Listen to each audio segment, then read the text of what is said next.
This week on RSBANDB Update, new Abyssal monstrosities bring us much-needed melee upgrades, a fantastic return to traditional Slayer creatures, and an environmental masterpiece. The next Yak Track is also here, and there's skill and kill for everyone. But is it too much?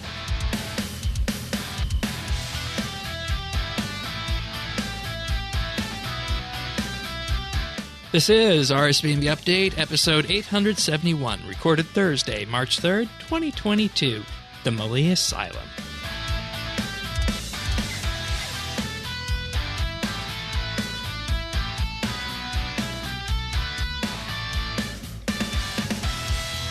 Hello, everybody, and welcome to another episode of RSBANDB Update. We're back this week.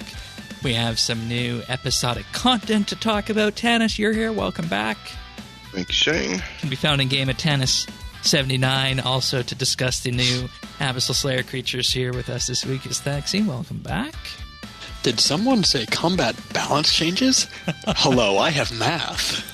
And don't worry, folks. We'll make sure it's all very nicely accessible. Yeah, whatnot of course. With that. But if you're joining us for the first time, this is RSBANDB Update, a podcast about the weekly RuneScape news and more. If you want to follow along, you can find our full show notes at update.rsbnb.com. You can also join us in Friends Chat BitsBytes or Discord at rsbnb.com/Discord.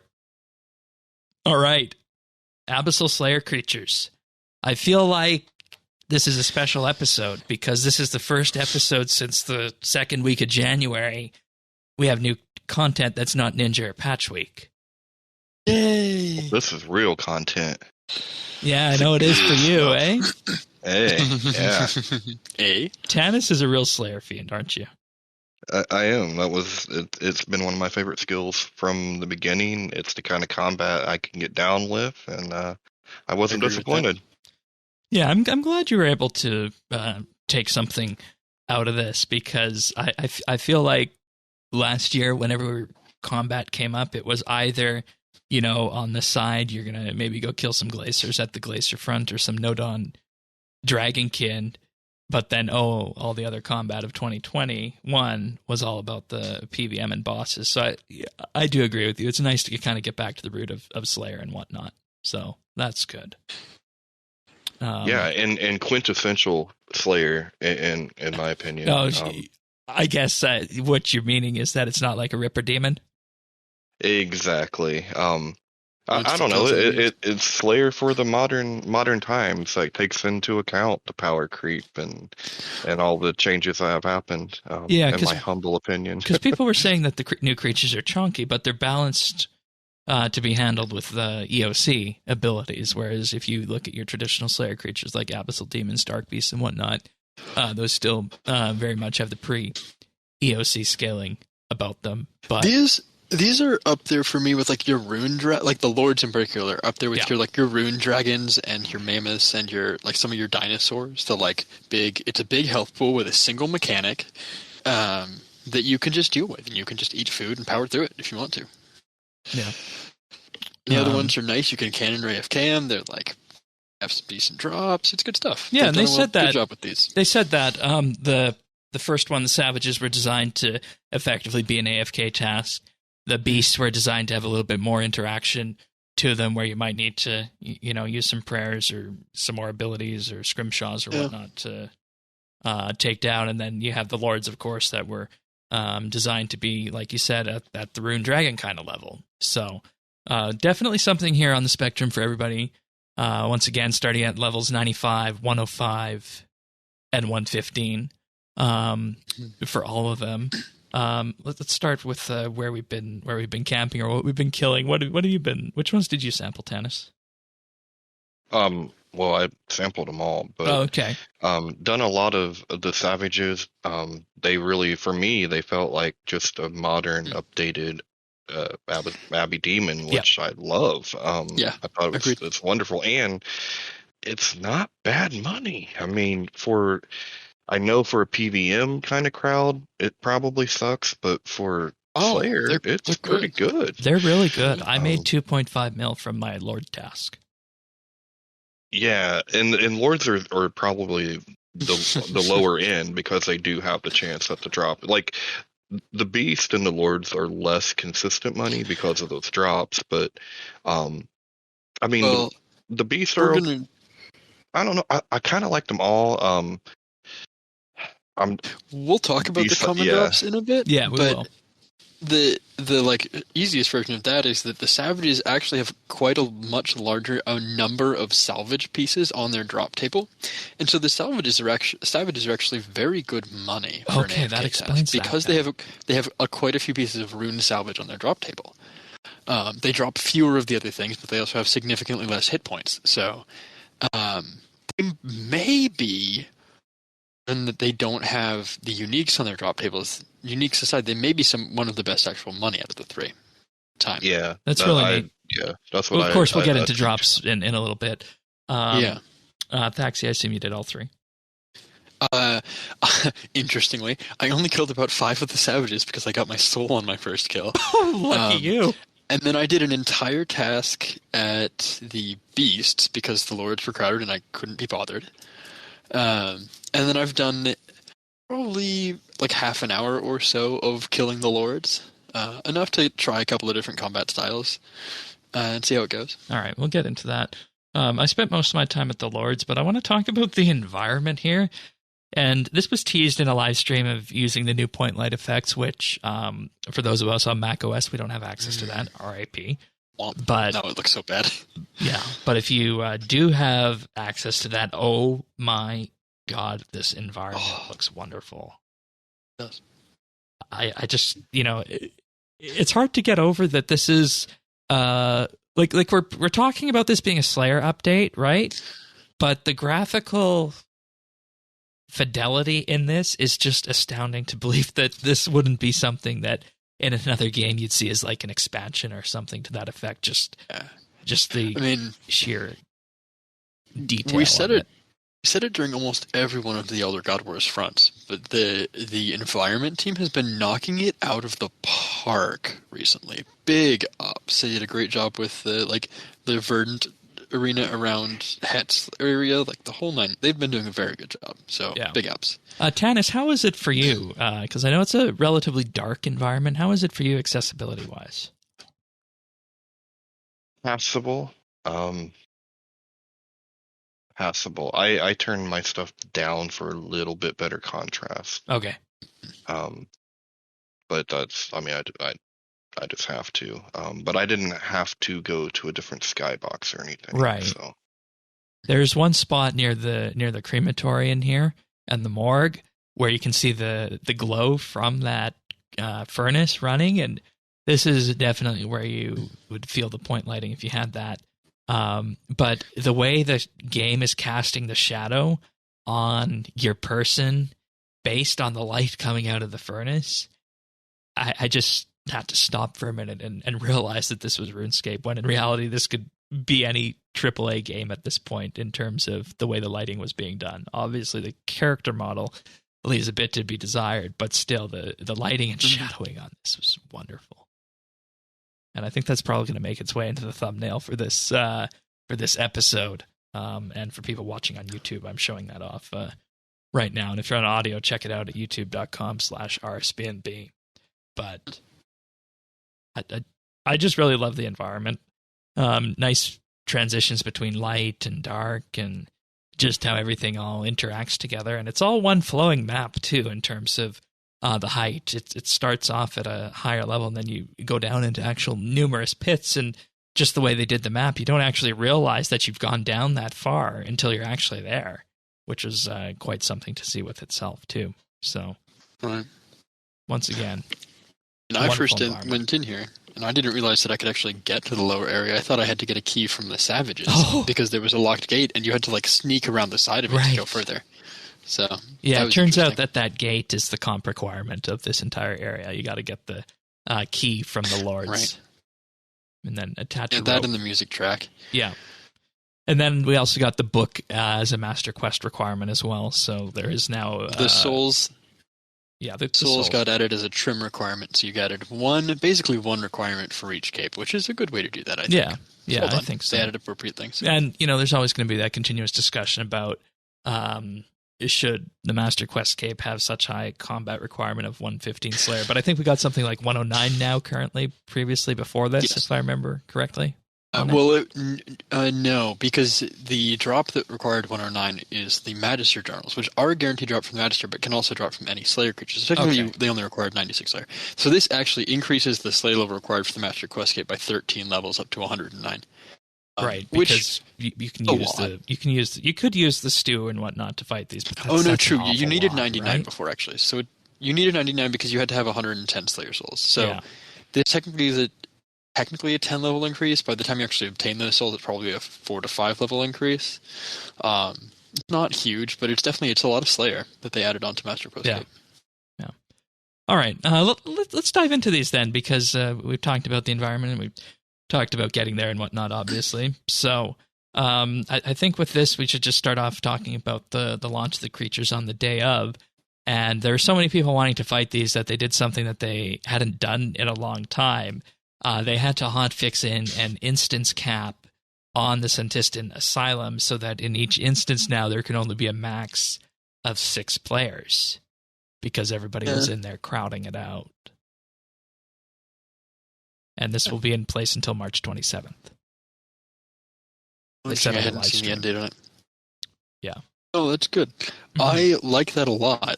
I mean, it's one of those things where they could have made it 4 or 5 times as large, but then that's a lot of environment work, and it just feels, too sprawling potentially.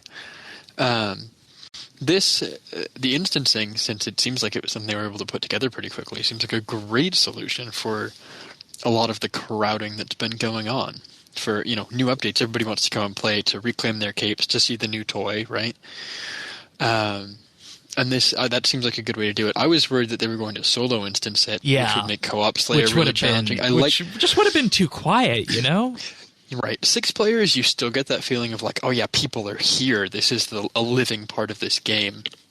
But it's not enough that you're like, there's 40 cannons down in the Lord's area. Let's be honest, it was really hectic on day one there with the cannons involved. Tanis, did you have any problem with that? Well, I didn't go until after it was fixed, because I wasn't going to deal with that. I knew that was going to be a shit show, so I just waited to see what would happen. And I'll just if they have numbers on how many people have gone before. Yeah, and after. It would. But as far as I understand with this, the idea was just to do the temporary instance, which is okay with me, because that was one of my initial concerns, was is this going to just be something that's going to be permanently instanced forever on this? But I'm glad to see that it's only temporary. Agree. So, all right. So we're going to around. talk about some of the creatures and how you want to fight them. Who do we want to start with here? You want to start at the top end or the bottom end? I'd say start at the bottom end, right? I think we start at the bottom end. All right. I think we start with the Savages. Yeah, so the Savages, as far as I can tell, I don't think that there's really anything necessary to say about them. Just go out there and treat them like you would a regular Slayer task. You can use pretty much any combat style you want on them. If you the time you have 95 Slayer, you have the skills you need to kill these very easily. To kill them very easily. Yep.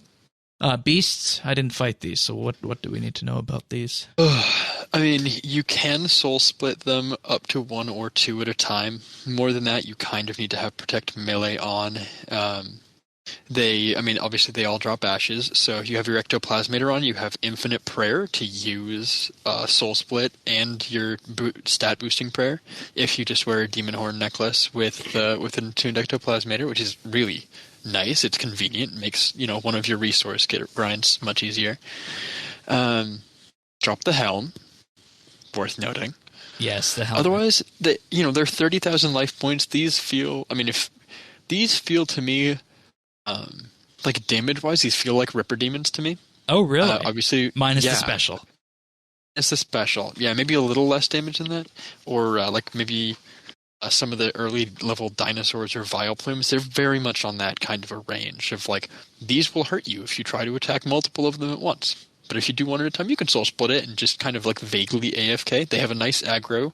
They do the usual game aggro timer for 10 minutes or whatever it is, where you can just kind of stand in a corner against a wall, and they'll teleport around you a little bit. But It's fine. Keep your auto retaliate on armor spikes and just let them go. Yeah, we'll come back to armor spikes too, because that's a fun thing. Go ahead. Yeah. For this one, where the savages, I felt like were a modernized Abbey Demon. I felt like these were a modernized red spot.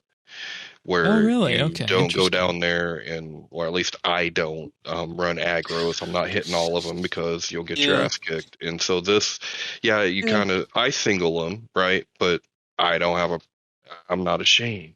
I ain't ashamed to eat. I ain't ashamed to one target something. Like that's fine. You don't mind taking multiple trips to the bank. Yeah. Yeah, exactly. No. And also, and if you run out of money, though, I think it's important to note, like, I was running penance just because I didn't really need the extra their drops DPS or vamp.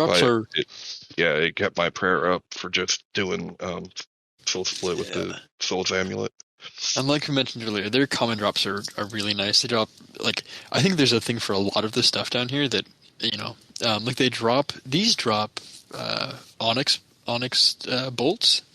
Just regular old onyx tip rune bolts that alch for 9k a piece. So if you just bring alch, you can do it. Alching from keybind won't interrupt combat. So you can alch while you're just killing them.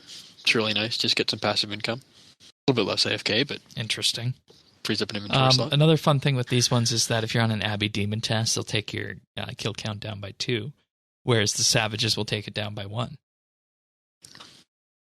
The lords by 5. Yeah, the lords by 5. Speaking of the lords... Yeah, Tanis, which was your favorite to kill of the 3?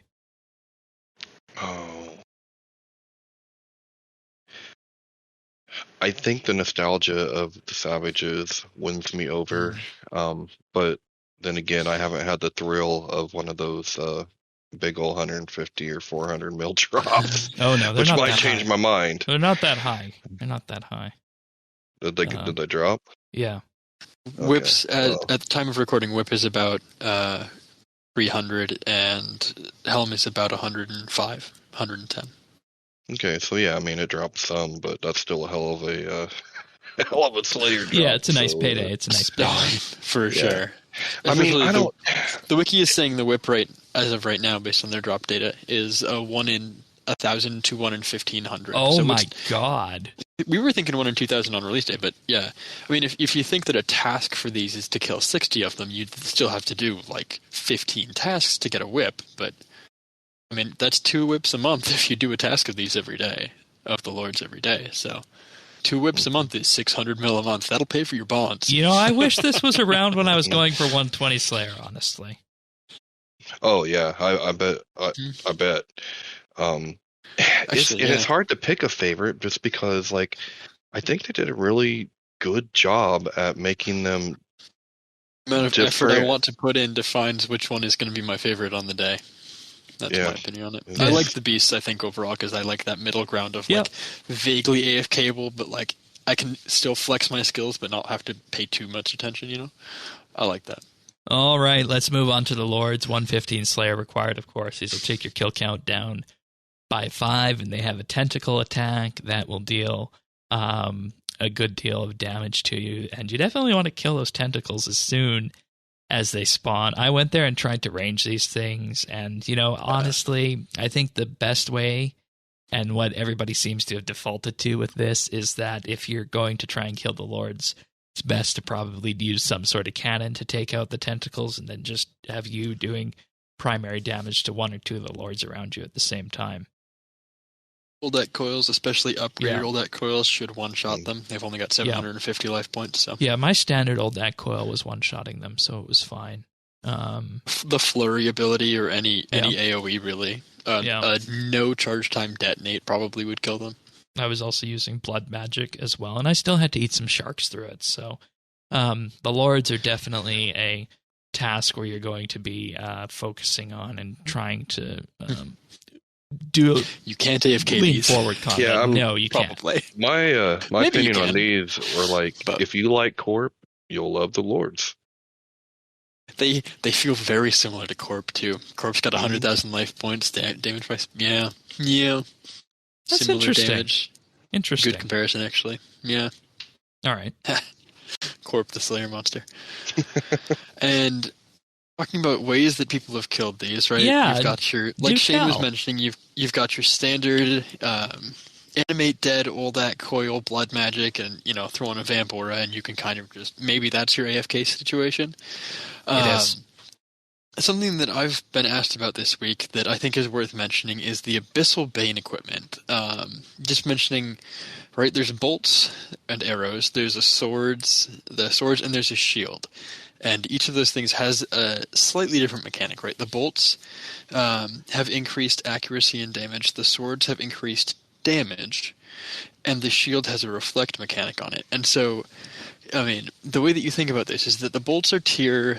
What is it? When you are using them on an abyssal target, their damage tier is about tier 88. Which is to say that the bolts are actually worse than... Their accuracy tier is much higher than that. Their accuracy tier is your actual weapon accuracy tier plus whatever percent. So they're pretty much guaranteed to hit.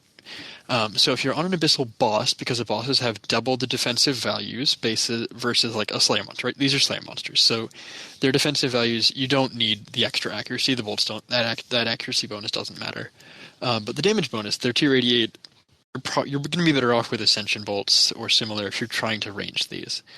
Or Raxite arrows or whatever your choice is. According to the wiki, these have an armor value of 2765. Yeah, right. It's your standard tier 90 something armor value. It's very common. Which just again based on the way that bosses work, you should have full accuracy on these more or less. You shouldn't be missing a whole lot. Especially with Abyssal, because the Abyssal equipment also gets an affinity value of 90 just applied to it automatically, in addition to the accuracy value bonus. So, I mean, you shouldn't have to worry about the accuracy on these. Next up, the next thing to mention with these is the swords, right? The Abyssal Bane swords are... a similar thing, except that they're tier 80. The bolts are tier 60 damage. The swords are tier 80. They still get that plus 25% damage buff. Which, when you compare it to something like the Terrasword Maul, right?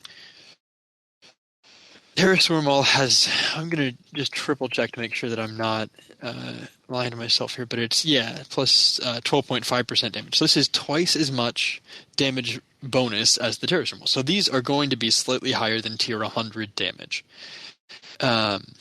When you use both swords or the two-handed sword or the sword and shield. Now, the counterpoint to that is that if you, same thing with the bolts, right? If you don't have a tier 90 range weapon, the bolts or the arrows are going to be your best option because they'll act as that higher range, that higher damage value. The swords will do the same, except that in this case, obviously being above tier 100, you're not going to have a weapon that's better, with the exception of the enhanced Darklight after Dimension of Disaster. That thing has a damage tier that's like 128. It's something that it does 2.5 times the damage. And so it's got like the actual ability damage value on it is like you have to multiply it by a large multiplier in addition to all of the accuracy buffs that it gets, in addition to being automatically a high affinity value on all of the targets it works on. The Darklight is absolutely the best damage per second output on these if we didn't have to think about anything else, right? If it was just a person with a weapon, the Darklight is the best weapon to use on these. With that said, though,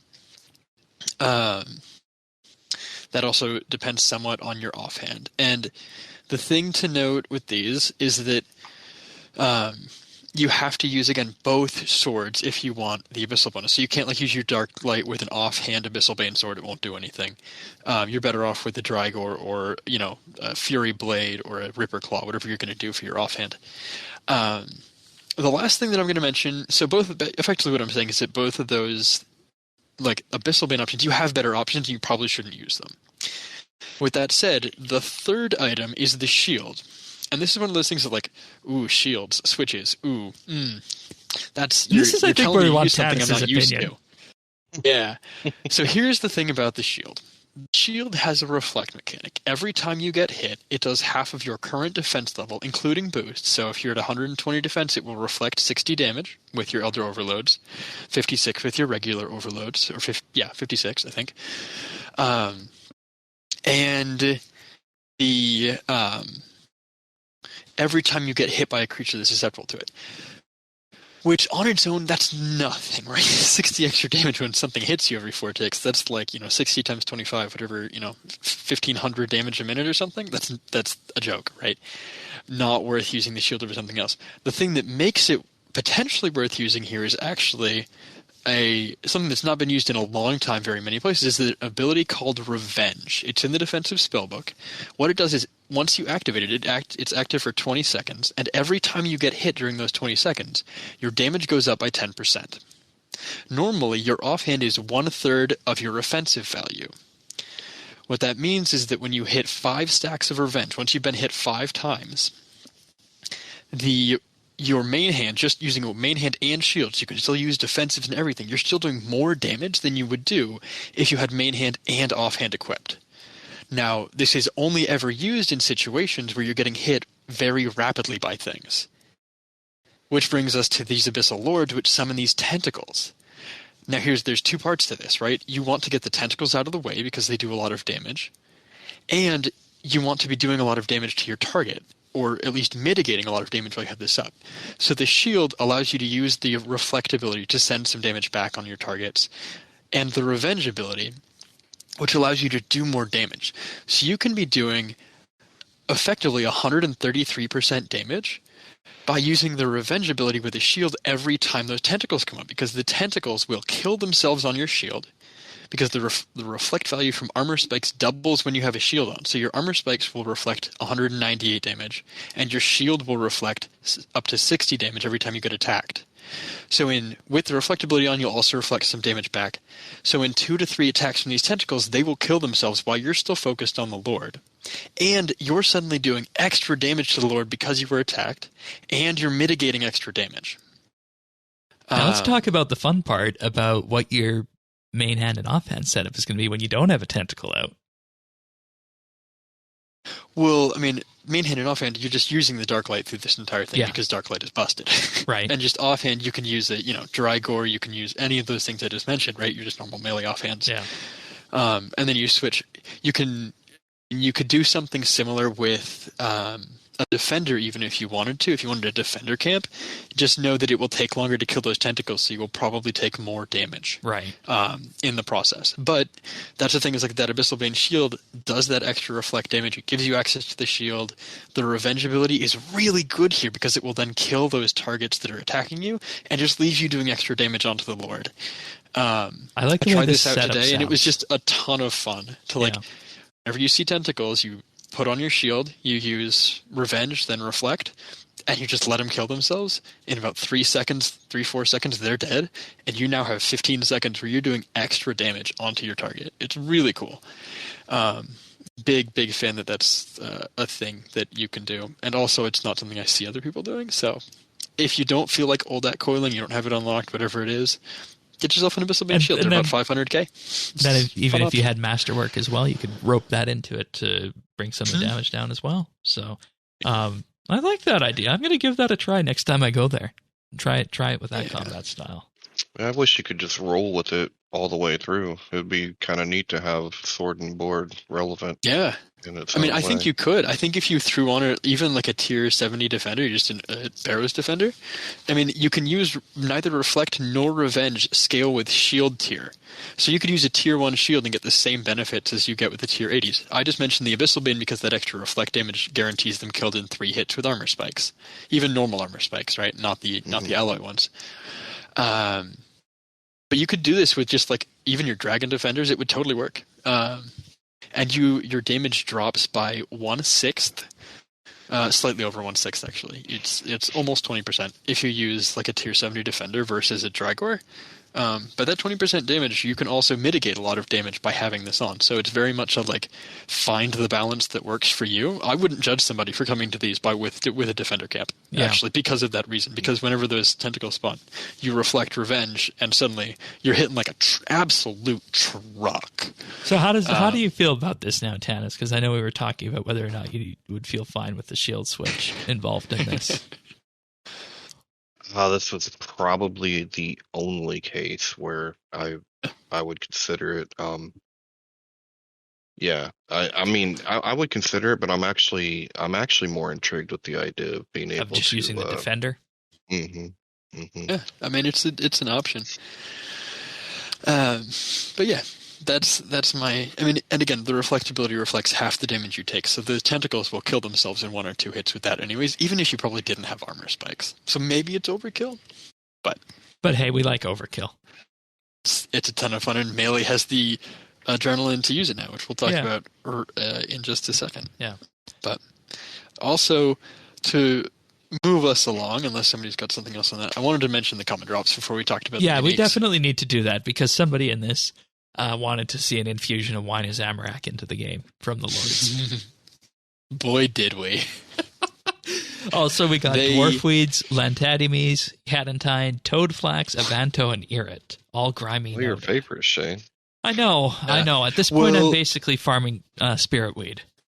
And then, double down on that, they have the beasts drop Grenwall spikes instead of Wines of Zamorak, I believe. They drop one of the other overload ingredients. And the savages drop... I had this pulled up. The savages, they all drop Pure Essence, which is expensive right now because of all the runes people are going through. The Grenwall spikes from the savages. People might not think this is good, but I remember hearing from the Slayer side of it and the skilling side of it when all the God Wars fronts were coming out. They said, give us similar drops on the non-bossing side. Here we are.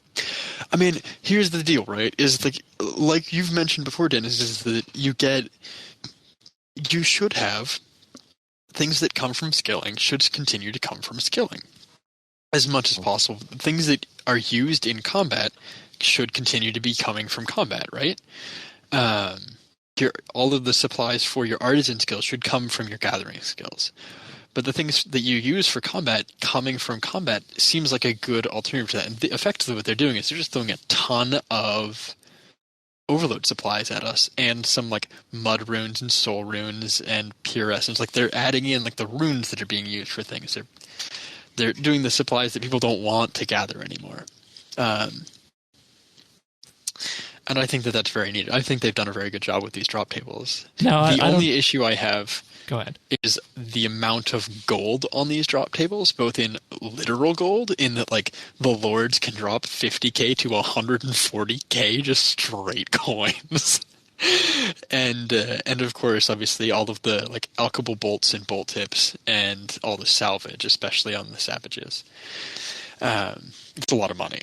Another thing I noticed, and I don't know if you Thaxi have enough of a sample size to realize this yet. It felt like the lords were raining in crystal Triskelion pieces.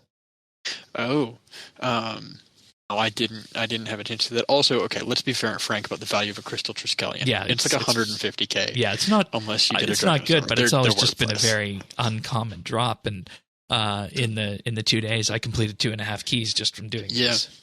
So the wiki has them listed as uncommon, so it should be 1 in 100, 1 in 50, something in that kind of a range. It was really like if you're using your mask and Luck of the Dwarves, rare drop table was popping off for me, and I got a ton of clues, and I hate clues, but I got a shitload of them. So like if you're a clue hunter, the beast have at it, Hoss. Because they drop them. It's actually good.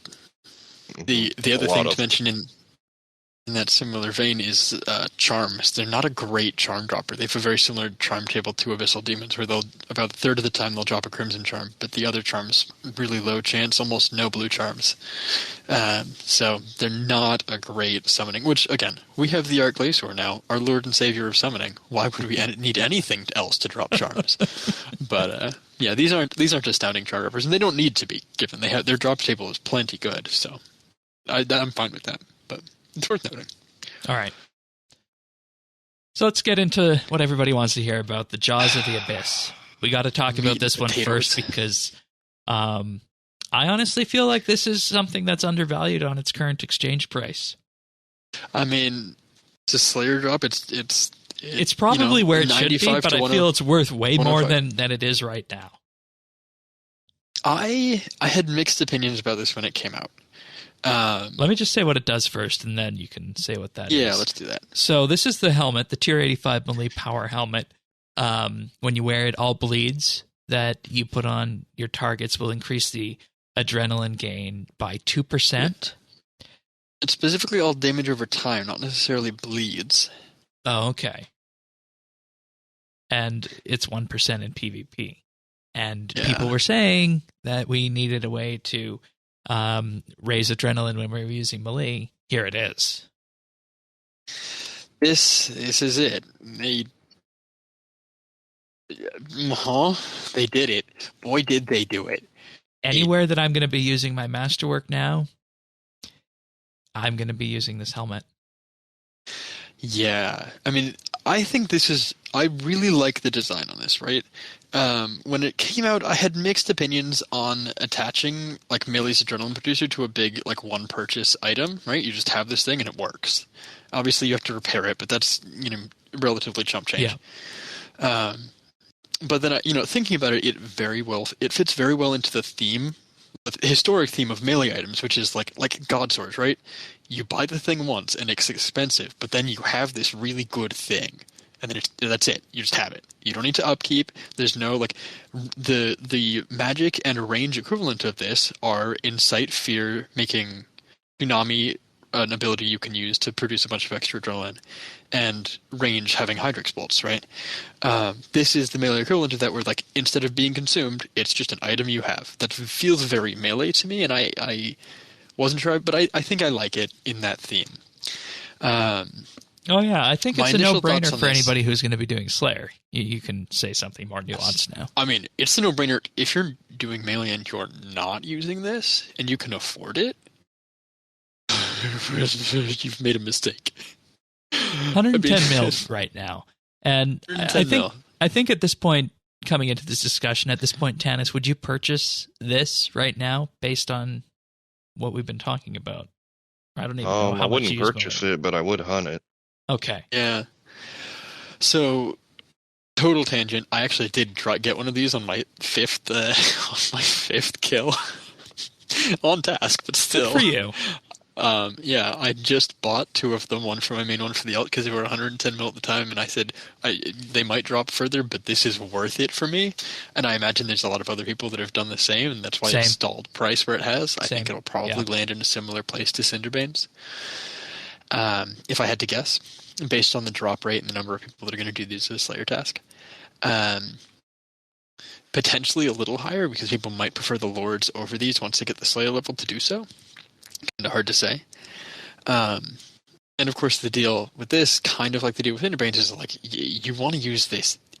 Like it's very easy to keep a lot of bleeds onto a target with melee these days, right? You've got a threshold bleed, you've got a basic bleed, you've got the armor. So we're about to talk about the armor spikes and the whip. They have a passive that is technically a bleed damage over time for these. I like it because, I mean, for one thing, just talking about what it does, right? It's like, for the most part, in most cases, it's like plus 30 to 50% adrenaline on melee, which is humongous, right? That's like 30 to 50% more really powerful abilities you can get out. That's an extra several thresholds a minute. That, is supporting your extra defensive usage, like all of these things. That is just, melee had a lot of abilities and a lot of special attacks that were really good that it just couldn't use, right? Like the cold cuts, the Leng blades made it so you could use destroy and hurricane, but like then you have 3 or 4 good thresholds, and if you're doing that, you can't use berserk every minute, and like it just rotation wise it didn't make a whole lot of sense. And so this is they accepted that melee is the bleed combat style now, and they said we're going to lean into that and really make it different from the other combat styles in its own kind of unique way, but still this is putting a whole lot of power into it. I feel like it's a very important piece of the puzzle, and anybody who is working with melee is definitely going to want to have one of these. I'm trying to think of a situation where you might not want to use this. There's not one. Frankly, it's got some the other thing was it only makes things better, and it makes so many things better, right? It makes a lot of items more useful, like things like the attacker's insignia. From Barbarian Assault, it's like a 2 to 4% damage increase depending on your damage output. So like the thing is bad. Please, it's very, very cheap to upkeep, but it's not a lot of damage. It's less than a Scrimshaw. It's much less than a Godbook. And it has about a 40 to 50% uptime, which means that you're producing, again, each bleed you have on is 25% more adrenaline, effectively, over your base. And so it means you get 10 to 12% more adrenaline, which, is an extra threshold or two per minute, which might make it competitive with the Godbooks, right? Like, they've made this kind of really niche item much better. Similar interactions, right? It synergizes really well with the Masterwork Spear. Your bleed's lasting longer. It means you get more basics that give you more adrenaline. So the Masterwork Spear got a big buff with this. The Exec Kill, the Zook Sword, obviously, like, the special attack on that is a bleed. And the new passive on the Spikes and Whip extends the bleed from the Exec Kill sword. Because again, a lot of people have the sword, I'm sad to say, in an EOF, so you can use it with the whip, but even if you don't, you can use it with the spikes. And so that'll extend the length of that special attack, and that special attack is a bleed that will give you increased damage with the helm. Like, they've done a lot of good things with these drops where they synergize all very, very well with the helm, and the helm increases the power, effectively, of all of these strong melee items. It's a really cool synergistic way to buff things, and I'm a big fan of it. Yeah, and, with that, I think it's going to be used practically everywhere. If you have the money, you'll get one when you're doing Slayer. If you're bossing with melee, you're definitely going to want to do that, though at this point, I don't know which boss you'd take melee to when you have two good options in like magic anything. And ranged. We can't say it enough that you should play the game the way that you want to. You can play the game however you want to. True. In talking with David was going to be on the show tonight, right? And he unfortunately wasn't able to. But he was telling me kind of his thoughts on a lot of this stuff. That he's thinking that at places where it works, like melee is now potentially rivaling magic as a viable way to do hard mode Carapac. And those kind of things. And so, melee got a huge buff, and a large part of that is the helm. And the other parts, the next couple drops that we'll talk about help too. But the helm was huge. The helm gave melee what it's needed for a long time, which is just massively increased adrenaline gain. It's a little bit unfortunate that it's a high-level drop. But the price on it, I think it could be... This helm could have Tier 1 stats, and it would still be worth well over a bill. People would pay well over a bill for it if it was rare enough to do it, right? They've made it common enough that everybody that's what we were talking this. about. He said if this was on the Zuck table, it'd easily be a bill plus. I mean, they've made it common enough that people can use the fun thing to do the fun thing. They've made it makes melee competitive in the high-tier PVM environment again, in my opinion at least, as far as I'm able to tell. Good job. My only issue with the helm, and I do consider this a large issue, is that it really, really, every part of this helm just looks like you are wearing an old used pencil eraser on your head. Like you could just stick a yellow number 2 pencil coming out of somebody's neck on and down, and it would look right. Like that, it would look appropriate. I don't think people would notice. It looks like a dirty pencil eraser. And I mean, if that's the only complaint you did so good with it. the environment, and then you designed this nonsense. Get out of here. We'll talk about my opinion on the cosmetics of things more when we talk about the Yak Track in a moment.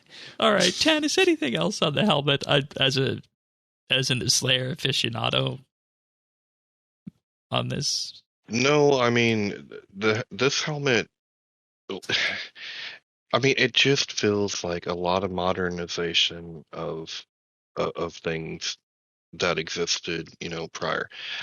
I'm not comparing this to the corrupted Slayer helmet, but I'm saying where that one, or just Slayer helmets of old, focused on accuracy. When accuracy was a thing, this is focusing on adrenaline, and right. And it just, I don't know, it just kind of gives me that same kind of feel, and I think it's better than I thought it would be, for sure. All right. Armor spikes next. Armor spikes next. I was mentioning earlier the bleed. These armor spikes have a 25% chance to apply the new parasite bleed to your target when you get hit. The tooltips on them do not include the old armor spike information and text about what the armor spikes do. They do still apparently work the same. Do not quote me on this. I did a test with about 500 alloy armor spikes, abyssal armor spikes, and I didn't see the large proc on them, so I think that might be bugged right now, but eventually, assuming that it should just be that it's your armor spikes, your alloy armor spikes effect, and on top of that, every time you get hit, you have a 25% chance to apply a parasite bleed stack to your target. Let's talk about the parasite bleed stack and how that works, and then we'll talk about how these are balanced. Because I have a big question about this that I'll ask you after you run through this. Yeah. The parasite bleed stacks up to a max of 50 stacks, and the average damage on it is 25 damage per stack. It ticks every 1.3 seconds for a total of 5 ticks, or 1.8 seconds, every 3 game ticks, sorry. Every 3 game ticks, every 1.8 seconds for a total of 5 ticks. It ticks 5 times. So each stack, 25 damage a stack. Every global cooldown, right? The global cooldown, you can use an ability every 1.8 seconds. Equally, every 1.8 seconds, the damage from these will go off. So it's an extra little bit of damage every time you use an ability, effectively, right? Stacks every time you get hit. The issue with these spikes, right? So they're really good. They're really good with the helm. Their primary value is that when you have the spike bleed on a target and you attack that target, you get 2% extra adrenaline. So you're very often going to have that when you're using these spikes. That they will be used and should be used almost everywhere. The counterpoint to that is that the incredible majority of monsters in RuneScape have a 4-tick attack speed. There's a singular regular monster, which is Zilyana, which has a 2-tick attack speed, and a handful of things with 3, and quite a few, especially larger monsters and boss monsters that have 5, 6, and 7, and 8-tick attack speeds. But most everything has a 4-tick. Pretty much everything in Slayer has a 4-tick attack speed. 4 ticks means that if you have a 1 in 4 chance to apply these bleeds, 4 ticks means you get 16 ticks total that you expect. Every 16 ticks you expect to apply a stack of this. 9 seconds is 15 ticks. So if you expect the bleed to fall off after 15 ticks and apply every 16th tick, the average of the number of stacks going onto your target and the number of stacks falling off of your target, you'll err on the side of not having it active more often than you'll have it active on a standard target. And that was my next question is, are these going to be activating enough to see the Abyssal Bleed proc on them? So again, the bleed proc is so little damage, but there's 2 saving graces to it. One of them is the helm. The other is that they can activate poison. So it's an extra 33 hits a minute that can activate poison. So it is 5,000 to 7,000 damage a minute extra of poison damage on your target. Also, the other effect of these stacks is that when you kill a target that has these stacks on it, half of the stacks rounded up are applied to every other target within 2 squares, right? The scythe range of the thing that you kill. Which is awesome, right? So if you're killing something within 9 seconds and you're like aggro-potting, cough, abyssal demons, you can spread these stacks and keep them spreading and up them yourself just by killing the things you're attacking. You can get massive stacks of these on targets and do really significant damage to a very large number of targets aggro-potting with these. The downside to that, of course, is that you're being attacked by quite a few targets, so you burn through these spikes very quickly. Which, again, they're really good, right? You're going to produce a bunch of extra adrenaline. You get a bunch of extra damage, at least from poison, if not from the actual spikes themselves, which you probably won't in most cases because they'll fall off. The stacks will fall off. The bleed will fall away. And the problem with these is actually, in my mind, the drop rate. So I was wondering on the drop rate of all of these things, right? The helm drop rate, the helm price is going to directly relate to the drop rate. Same with the Scourge. Yep. The whip we'll talk about next. Spike drop rate, I'm actually happy with the drop rates of both the Helm and the Scourge, from what we've seen so far. The drop rate of the Abyssal Flesh that you use to make these spikes, I think is much, much, much too low. When I was using these to kill 1 or 2 Abyssal Beasts at a time, I was losing them. I was not able to maintain. I brought 500 with me, and I ended up with about 300, making them while I was there. Oh, boy. Using all the flesh I got. And the beasts drop flesh in a 4 to 8 drop at a time, same with the savages, somewhere in that range, while the lords drop 2 at a time, guaranteed on task. So for the other 2, it's not a guaranteed drop. And for the lords, it is guaranteed, but it's a much lower value. And with the lords, you're definitely getting hit more than 20 times, chances are, by the time you kill them. So if you wanted to use melee at these places, you're not walking away with any of this flesh. The drop rates on it are very low. Which I will be surprised if the drop rates are not adjusted if the price of this flesh is under 10k gold apiece, which means 1,000 gold per armor spike. So it looks like the guaranteed income then from all these tasks is going to be the flesh money. I think so. I mean, again, unless it gets changed, and I really hope it gets changed because it's so cool and it's so nice and it's accessible to everybody. But it's still like these are going to become at this rate like the old Hydrix bolts. Like you're not going to be able to use it anymore because it's going to be so prohibitively expensive. Which is really disappointing because it's such a cool thing to be able to have this bleed applied on and stuff that then works with the helm really well. So do you think this will reinvigorate people's interest in armor spikes? Because I know that when I use melee, when I was doing Slayer, I didn't even use armor spikes. I mean, the problem with armor spikes, of course, is the time you had to take to smith them. Right. Not really the cost. The alloy ones were 60 gold apiece. Again, the flesh would be 1,000 gold per armor spike. There's your comparison. I don't know if that feels like it's worth it when you put that kind of price on it per spike. Really it's not. That's the thing. It's not. It's not worth it. It's better damage. It's up there with your Grim or your old. So you're going to use this then if you're going just to add that extra damage on if you're doing, like we said, hard mode care pack melee base. Well, and I think I hope they adjust the drop rate on the flesh. I think it's not high enough. I think if the drop rate, it's something that is a unique drop to these, right? Like they're not going to just add Abyssal Flesh to another boss monster unless they make an Abyssal boss, which would be cool. Maybe that's what's going to happen. Maybe that's why these don't drop a lot of it. Maybe that's our 5th boss. Ooh, maybe. Maybe Zarhas is going to come back and bring an Abyssal boss from the primordial Abyssals that he found while he was in Erebus. Well, that was what he was searching. Who knows, right? That'd be cool. But unless that happens, unless they do something because I don't feel like this is a drop you just add to a random boss at drop table. No. They need to change. They need to have more of this come into the game if they want people to use it regularly. That's my opinion. Take it or leave it. So at the end of the day, then the spikes are definitely a nice damage boost. They're just very expensive to use, like you said. Hydrix before it started raining Hydrix everywhere. And I think both Jedix and me in particular, by making these very bold claims, we'll have to kind of see where the price ends up. And I haven't tested the price today, but the price was 3 or 4k a piece as of, I think, Wednesday when I was buying a bunch of my stuff. So, which was yesterday, wasn't it? About 30 hours ago. Yeah, and it doesn't feel like that would be it's just something you'd invest for with Slayer. Yeah. So. Yeah.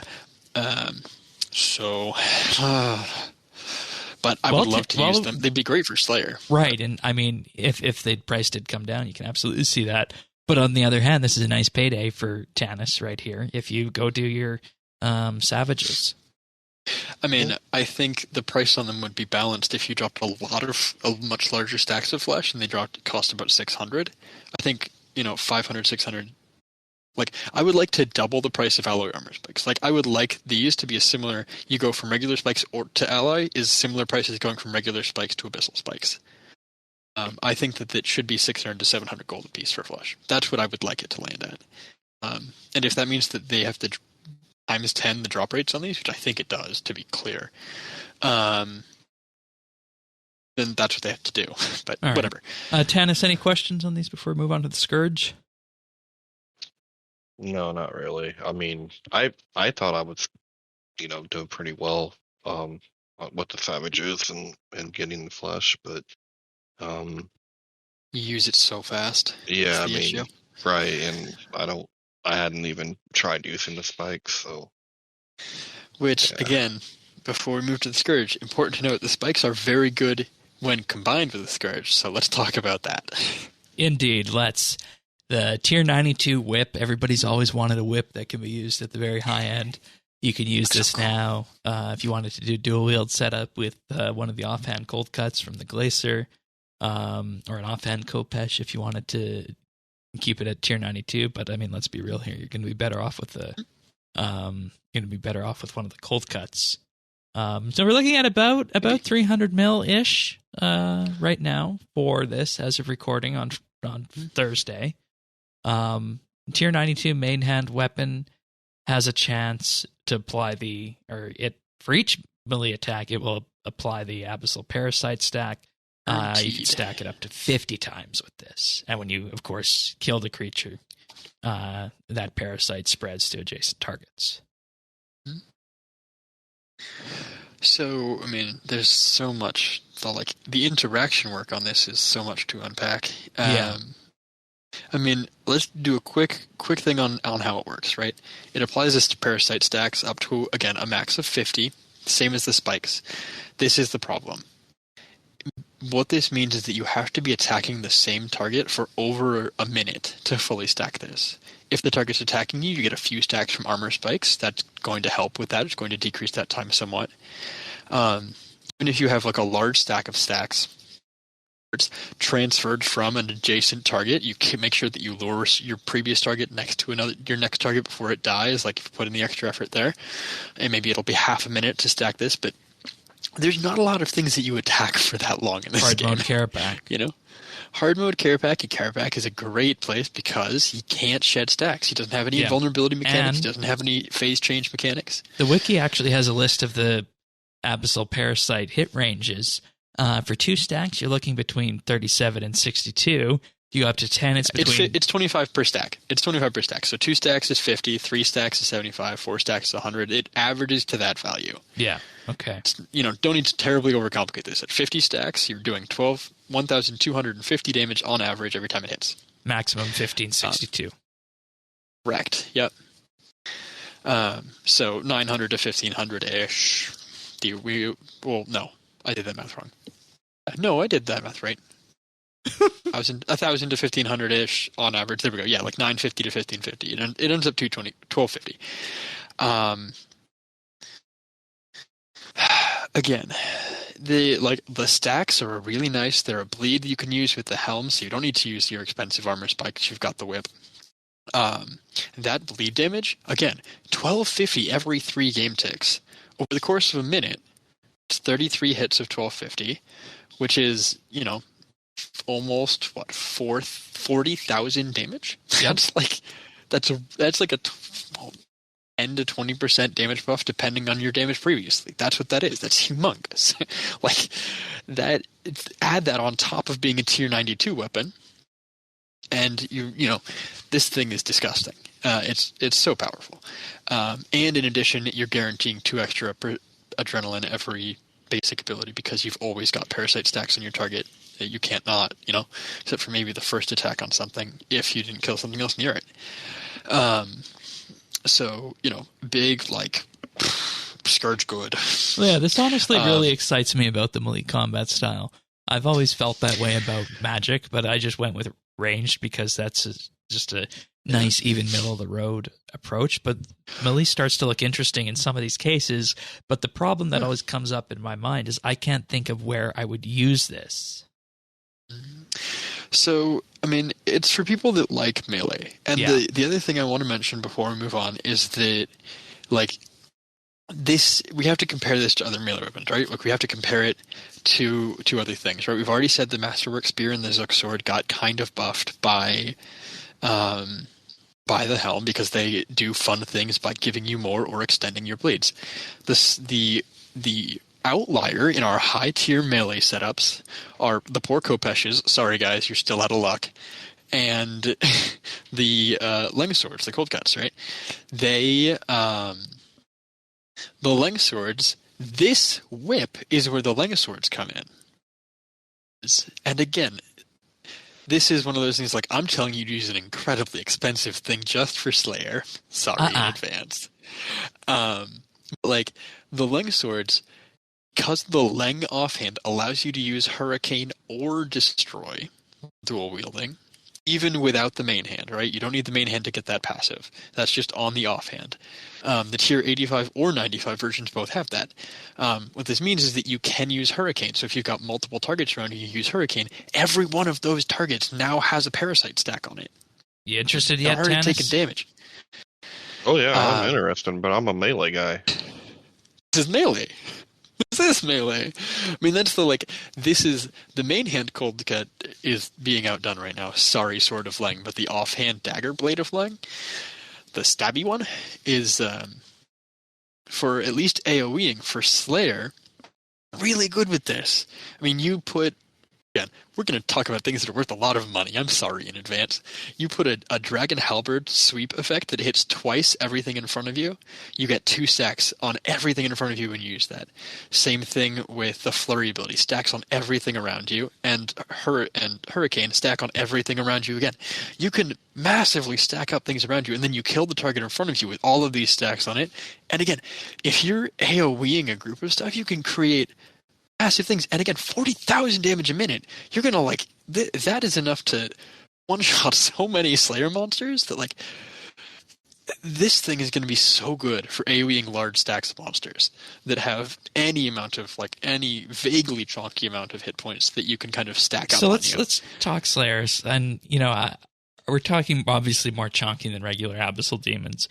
What comes to your mind of where you feel this would Abyssal be? Demons for this? Where you'd feel would be a good spot for these? I actually think Abyssal Demons are a perfect spot for this because they stack up around you. You can get more than one of them on each square.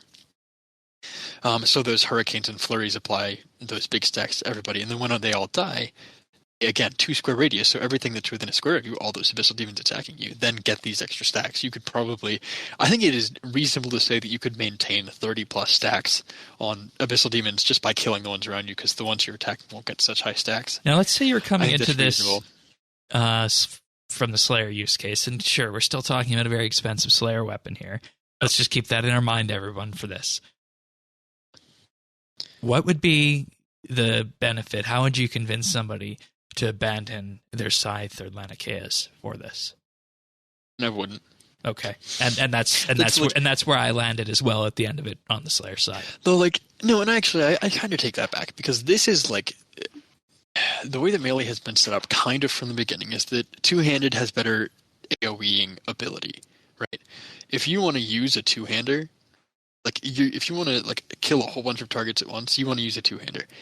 This thing will rival that for anything that you can clump around you. And also, dual wield has always had better single target damage because of Destroy, because of the way that set up is just, it has better single target damage abilities, and worse and fewer options for AoEs. And so your Laniakea, your big two-handed, two-range weapons are for enemies that are going to be multiple enemies at once. It's going to be for these are, you could use any of these, I think, for killing stuff in the Sophanum Slayer dungeon, for killing Abyssal Demons, everything in that kind of mid-range Slayer, everything that would be in a Slayer cave. Necreals, all of these things are potential options for these. Slayer in general, anything you're going to melee, it seems like it would be, it would be fine if you just wanted to switch over. I'm really curious. I think this would be good at the new Savages. Potentially. Yeah. I agree with that. It's kind of hard because I think they are 2x2, aren't they? Or are they 1x1? That you can't, it's harder to get multiple of them around you. But I suppose they could teleport in the same way Abyssal Demons do, that you could stack them if you wanted to AoE. And again, as long as you're killing something or applying one or using an AoE around you, one of those abilities, or killing something every 9 seconds, those stacks will perpetuate. They will stay. They will go from target to target and increase. If I kill 2 targets with 30 stacks on them, is 30 stacks on anything else that's just walked up on me, right? You could probably stack close to, if you've got many things around you, you'll end up with very, very high stack numbers. 30 stacks is 750 damage in addition to whatever damage you do with your abilities every global cooldown. Like, I can't emphasize enough how much damage this thing can potentially do. And again, also for single target, right? If I'm just killing mammoths and they're spread out like no business, there's no reason for me to have a scythe. Scythe isn't going to do anything for me. Having an extra range, I'm still attacking the single target in front of me. This is better single target damage. So it's got an AoE use case, which is really cool because of the way that the bleed spreads. But it also is your best in slot single target weapon. Because the cold cut will have 3 or 4% additional base damage on it, and this will have, as long as you can get a few stacks onto your target before it dies, probably worth it. And again, those stacks can apply poison, so it's an extra 6,000 poison damage a minute, which also does matter. So I don't know. This thing's really good. The discussion on this makes me want one of them, but I don't use melee in enough places to justify the 300 mil. If I did it would be my daily driver, so right. It's totally worth it. And I don't do Slayer, so that's where you and I differ on that. See, Shane, that just means you don't have enough money. Just go kill Telos. What do you mean? Get good. Or just finish the max cap rep and, raids every time there's loot and get those codices in. 5 or 6 max cap codexes down the road for you, and you're set. That's it. Speaking of, where would we use this Scourge on the bossing front? I mean, Carapac is a great example. Beastmaster is another great example. Yeah, I was thinking that one. If you're a bold human, remember that Beastmasters at melee attacks do hit in a 3 square melee range around him. They are 9 by 9. So, it can be a dangerous thing to melee Beastmaster. I don't advise people who are not very experienced to do that. But, Yakamaru's potentially, because you spend about a minute on each pool.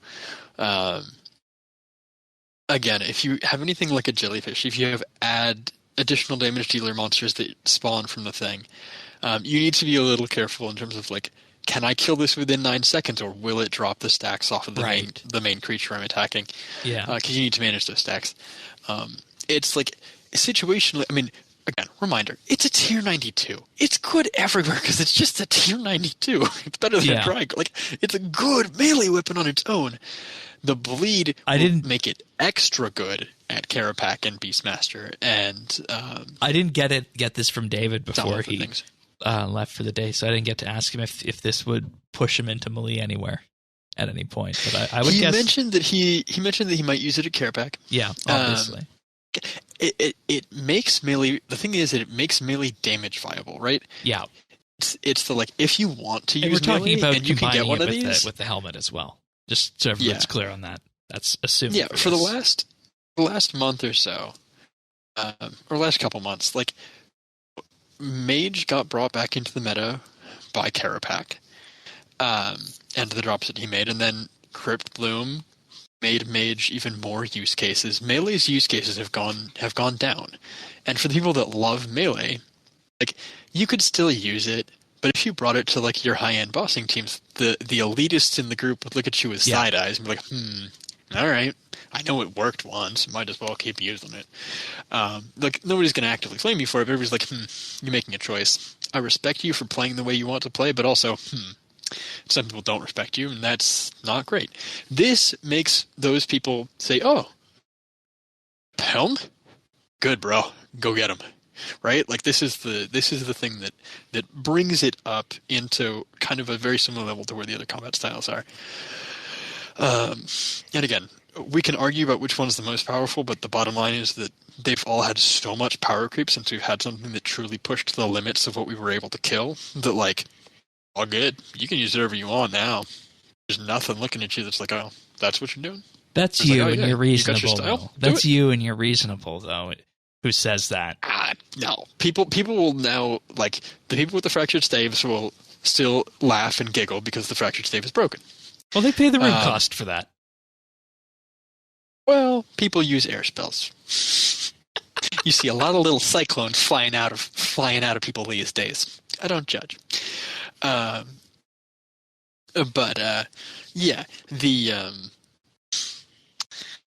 This makes melee very competitive damage-wise. That's what I'm going to say, especially places where the whip can be allowed to stack. For like burst phases like Solak's Core, I mean, it's still a tier 92 melee weapon. You still Zerg and it's dead. You know, it doesn't. You know, it is what it is. It's good enough to be used anywhere. The melee style now is like, it's good. It's fine. I don't think anybody can look at you and be like, it's a choice you've made. And we got the extra benefit that the Masterwork is still player craftable, so there's that too at tier 92. Yeah. So, overall, I feel really good about this. I want one, but I don't think I'll spend the money on it just because it's not my current wheelhouse and whatnot, and I just don't think I'd use it enough. So, I'm overall happy with the changes that came in with this. I think the star of the show is the helmet. Yes, agreed. It's so much adrenaline. Oh my god, I'm just drowning in it. It feels so good. And when I get to actually stretch my attacker's insignia for once. I don't feel bad about it. And when it comes to using, or rather killing traditional Slayer monsters, the update this week does that as well. So overall, I think it's a win on all fronts with this. Looks good, feels good, rewards are good. I wonder if I think the only lingering question is, will this be enough to situate the people who said that Melee needed more? I think so. You think so? Yeah, it's so much adrenaline. So much adrenaline. Yeah, we'll have to come back in a few weeks and see if it's made its way into anyone's made a thing that scales off bleed. So. And then they made 2 things specifically to give us another bleed. Yeah, that's true. That's true. Tanis, any other further thoughts before we move on to the Yak Track? No, I think we covered it pretty well. Okie dokie then. Before we do that, of course, I'd like to thank our patrons for this episode. You guys allow us to do so much. We just recorded part 2 of the ABCs of Dailyscape, going through what some of the good dailies look like, and on principle, what a good daily is, and talked about what other games do and what RuneScape could do better. So if that sounds interesting to you, you can check that out on the Patreon feed at patreon.com/RSBANDB. You can access all those for as little as $1 a month, as the following people have done this week, including Amos Reed, Andrew C., Arvids L., Big Huge Rat, Bryflex, Christian S., Chunk the Monk, Cook Me Plonks, Diana, Duramax, Elo Matey, Flaws of Man, Free Milk, Guy Lafleur, Jacob R., Jade Gizmo, Jason S., Jeebus, Jesse W., Jim M., Ling01, Malinoric, Nate the Great, Patty the Architect, Pernasius, Renhawk, Ricky A., Rippeth, Samuel FL, Skiotan, Scott DS, Seth W., Stub Eve, Tanner JW, Taylor B., The Naked Captain, The Lion, Tim A., Tom V., Zant, and Zazakon. And if you're wondering what all this is about, you can check it out at patreon.com/RSBNB. There, for as little as $1 a month, patrons gain access to the entire back catalog now of 44 monthly bits, 1 a month, a special in-depth episode on something RuneScape related. This one was recorded this week with Sirion Thaxi and myself, going into, as I mentioned, part 2 of our Dailyscape discussion. Lots of fun stuff happened with that one and all the other monthly bits going back, so if that sounds interesting to you, that's one option. We also do have a VIP tier. For $3 a month, you get a special VIP rank on the Discord server, and I mentioned on the podcast at the start of the month, plus access to high-quality stereo versions of the show. And for $5 a month, if you want to go to the maximum tier, you'll receive a shout-out each and every week on the podcast and gain exclusive access to the outtakes we use to make the clip show at the end of the year. And, of course, we will have a fun little surprise coming in the mail to everybody who provides shipping information. Aim to have that out probably sometime March, April-ish as we work through that. So once again, thank you to everybody for your support on that. And at this point, we're looking forward to the Hot Ones Challenge should we ever get to the 500 a month mark, which Tanis and myself will apparently be suffering very, very badly. Spicy stuff. And Thaxi too. Oh, Lordy. Oh, you're signed up for that? I have just been signed up for it. I think I'm apparently the only person on our production team that cannot handle spicy food. So, right there with you. Perfect. We'll suffer together. Anyways, all that and more at patreon.com/RSBANDB. Thanks so much, everyone. Thanks. All right, so as if it wasn't enough, this week we also got Yak Track, Path of the Creators 2. I've completed so many skill and kill tasks by killing Abyssal Demons. Did we get a Yak Track, Shane? Did we really get a Yak Track, or did we get free periodic shit? Yeah, well, only if you paid. I'm ripping the Band-Aid off, man. Okay, let's do this, because have at it. First, this one's 8 weeks instead of 6, and every task secondary option is now skill and kill. I'm going to be honest. I wish I had done the math based on the numbers we have so far to look at how much playtime you would have to do, how much skilling, how many hours of skilling you'd have to do to complete the whole thing. Because I by the end, we'll be able to just do that math. Yeah, we don't have that currently for anything beyond 30. Yeah, my brain is doing, quick math on this, and it's like, it's looking like maybe it's going to end up being 100 to 120 hours to complete the track. So over 8 weeks, that's, how many hours a week is that playing? 15? Yeah. Easy. Bleed. So, done. It's not easy for everybody, but for many people that play RuneScape, I think 15 hours is, let's say, entirely doable.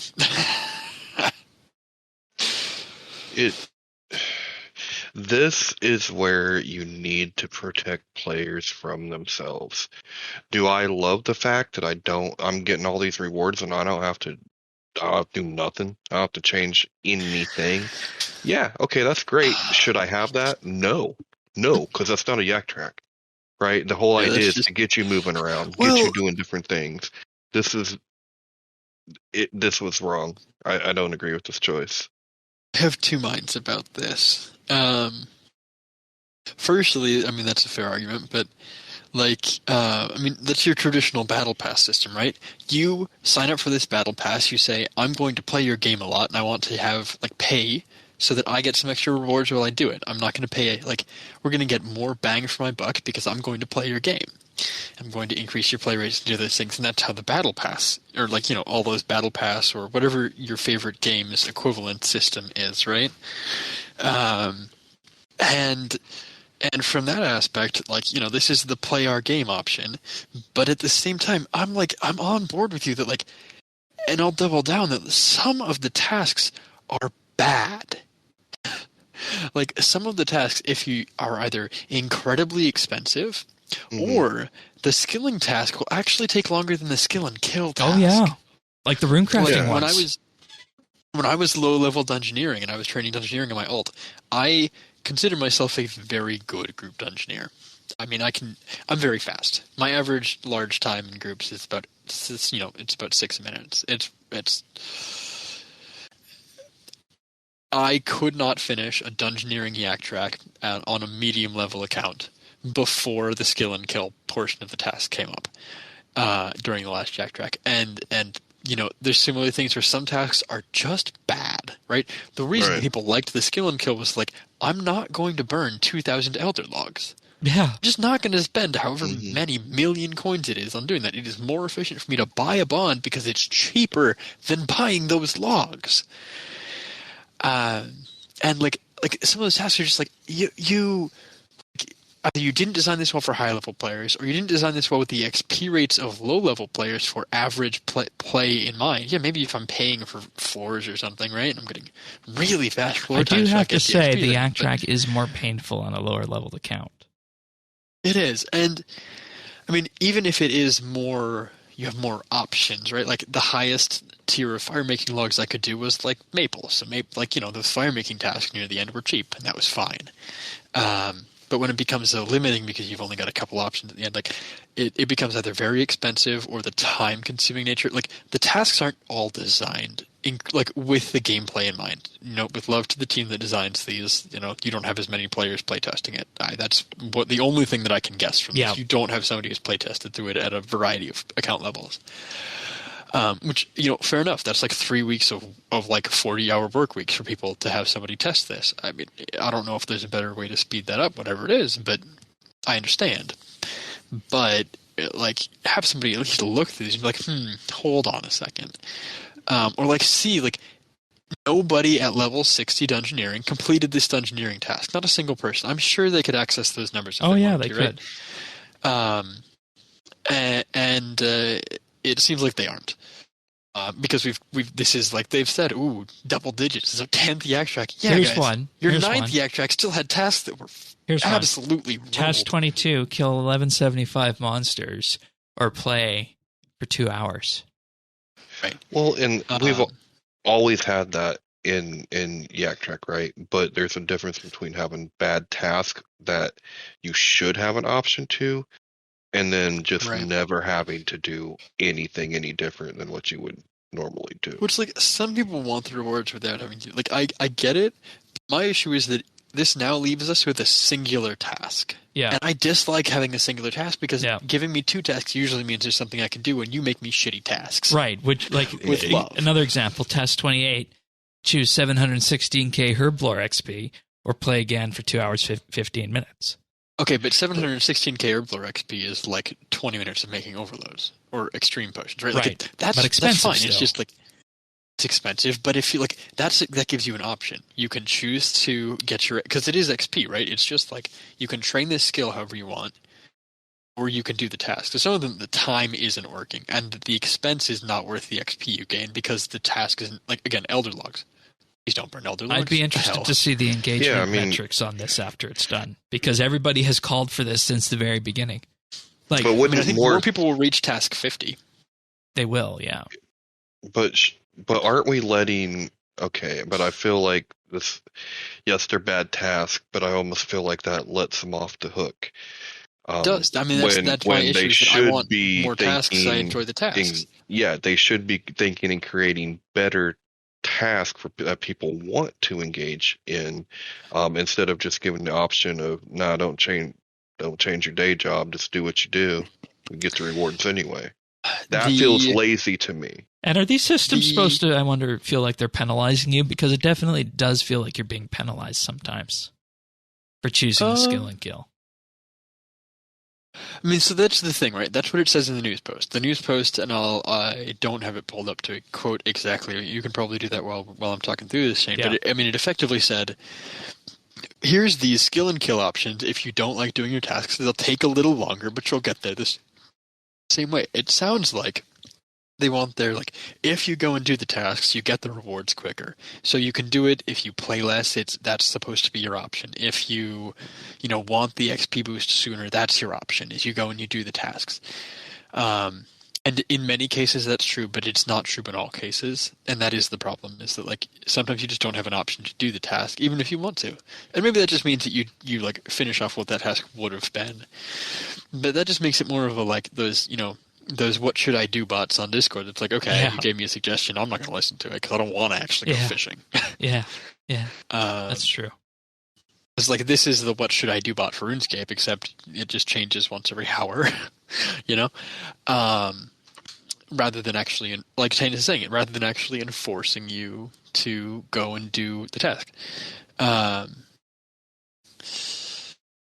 It's not, I don't know. The time isn't even a penalty if you're doing what you're gonna do anyway. You know what I mean? Like, you don't. It's not like you're doing it longer. That only play 4 hours a week, and if you wanted to get towards the well, end if you play 4 hours a week, Yak Track isn't for you. You need to buy some bonds. You just don't get all the rewards. Yeah. I mean, but, like, you still get to enjoy the battle pass, the, like, advancing through tasks aspect of it. The other issue with skill and kill is that if you don't, it gives the option to gain progress on a skill and kill task is 3 minutes. It doesn't automatically tick between things, and so it's not like they build up like 2 points every 6 minutes and it like rolls. And so, like, if you're doing something where you only get an XP tick once every minute and a half or 2 minutes or more, right? If you're doing some bosses like Guild Wars 2 or something where that's not a great example because you get a tick every minute, but, you don't actually get an XP tick every 3 minutes exactly. So they take much longer to do for some content than others. Like bossing is much slower typically. Yeah. Versus like any of the actual skilling things, you get XP drops every 2, 3, 4, 5 ticks. So you're guaranteed to only have a couple ticks between when it's available. I'm gonna agree that the choice was always a good thing between the two tasks, and sometimes the skill and kill is nice, but there's also just sometimes nice to have two tasks to choose from, and the number one thing I always heard people say with Yak Tracks is give us a skill and kill option throughout, and I think we even put out a nibble for that on the second or third Yak Track asking for that, and lo and behold, here we are. We're talking about why it's not a good thing. And I think at the end I think at the end of the day, there's arguments on both sides. Yeah. And it's going to come down to the engagement. Propose a solution, because we've been talking about this and it's made my brain wheels go. And that's that, like, the issue here is that we want skill and kill to skip annoying tasks. But we also want to be forced to, like, do our variety of content. And what I was thinking coming into tonight was that, like, I would have liked to have had a skill and kill and 2 task options for everything. Yeah. I'm going to walk back on that, actually. Because kind of like Dan is saying, that doesn't require you to do anything different. I think if they do that, make the skill and kills twice as long. Make it really, like, you have to do a stretch. Like, it's an option if you just hate your tasks. Like, yeah, but, like, seriously, like, made the skill and kill shorter this Yak Track than they did last Yak Track. Just double it all, right? That's true. They are shorter this Yak Track. Make me spend 4 hours instead of getting 700 Herblue XP. I'll still do it. I'll still play for the 4 hours. It's an extra 2 hours to complete my track.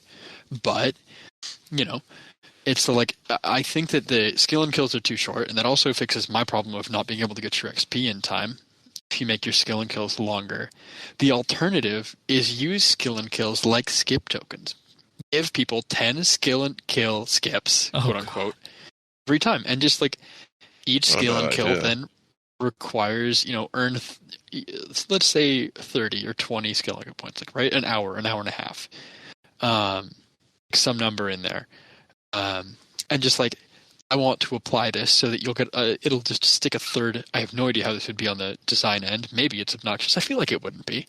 To just, like, stick a third bar on it that says, yeah, you've got your 2. You use this token. Now you have a third bar. You've got a skill and kill bar in addition to your 2 tasks.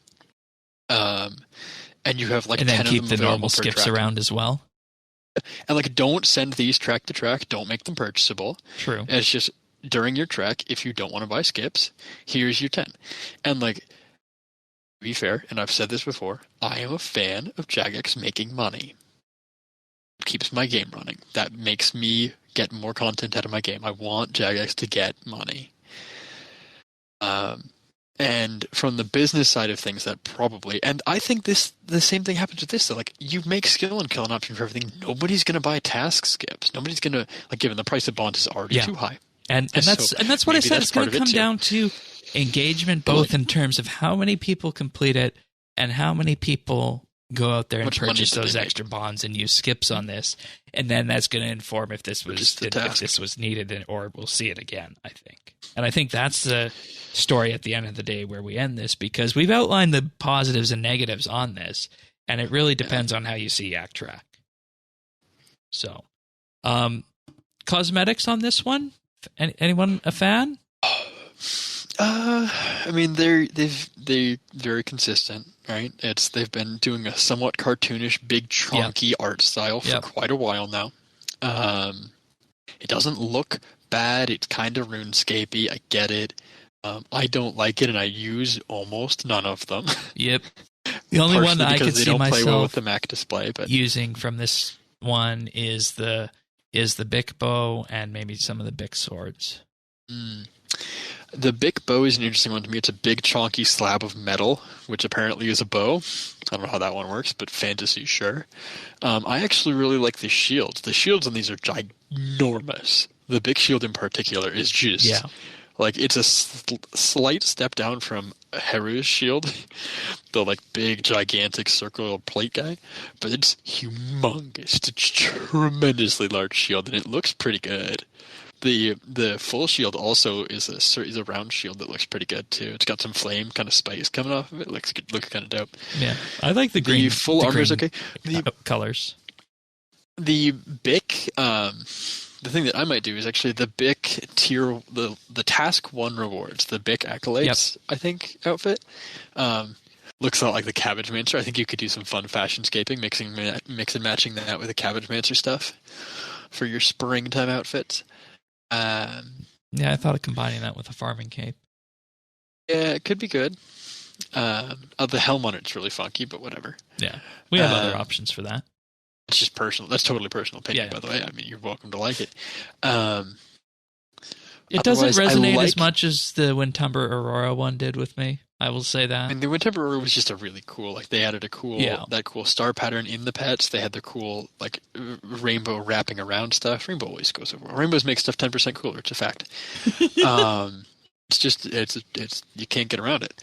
I also like the what is it? The BIC Sentinel, the Sentinel of BIC Pet. I believe it's task 30, 35, something like that.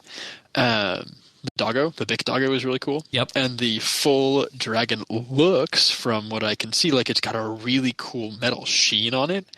Like they gave it the fiery kind of, I don't know if it's actually animated, but it looks like it's got a really nice reflection on it.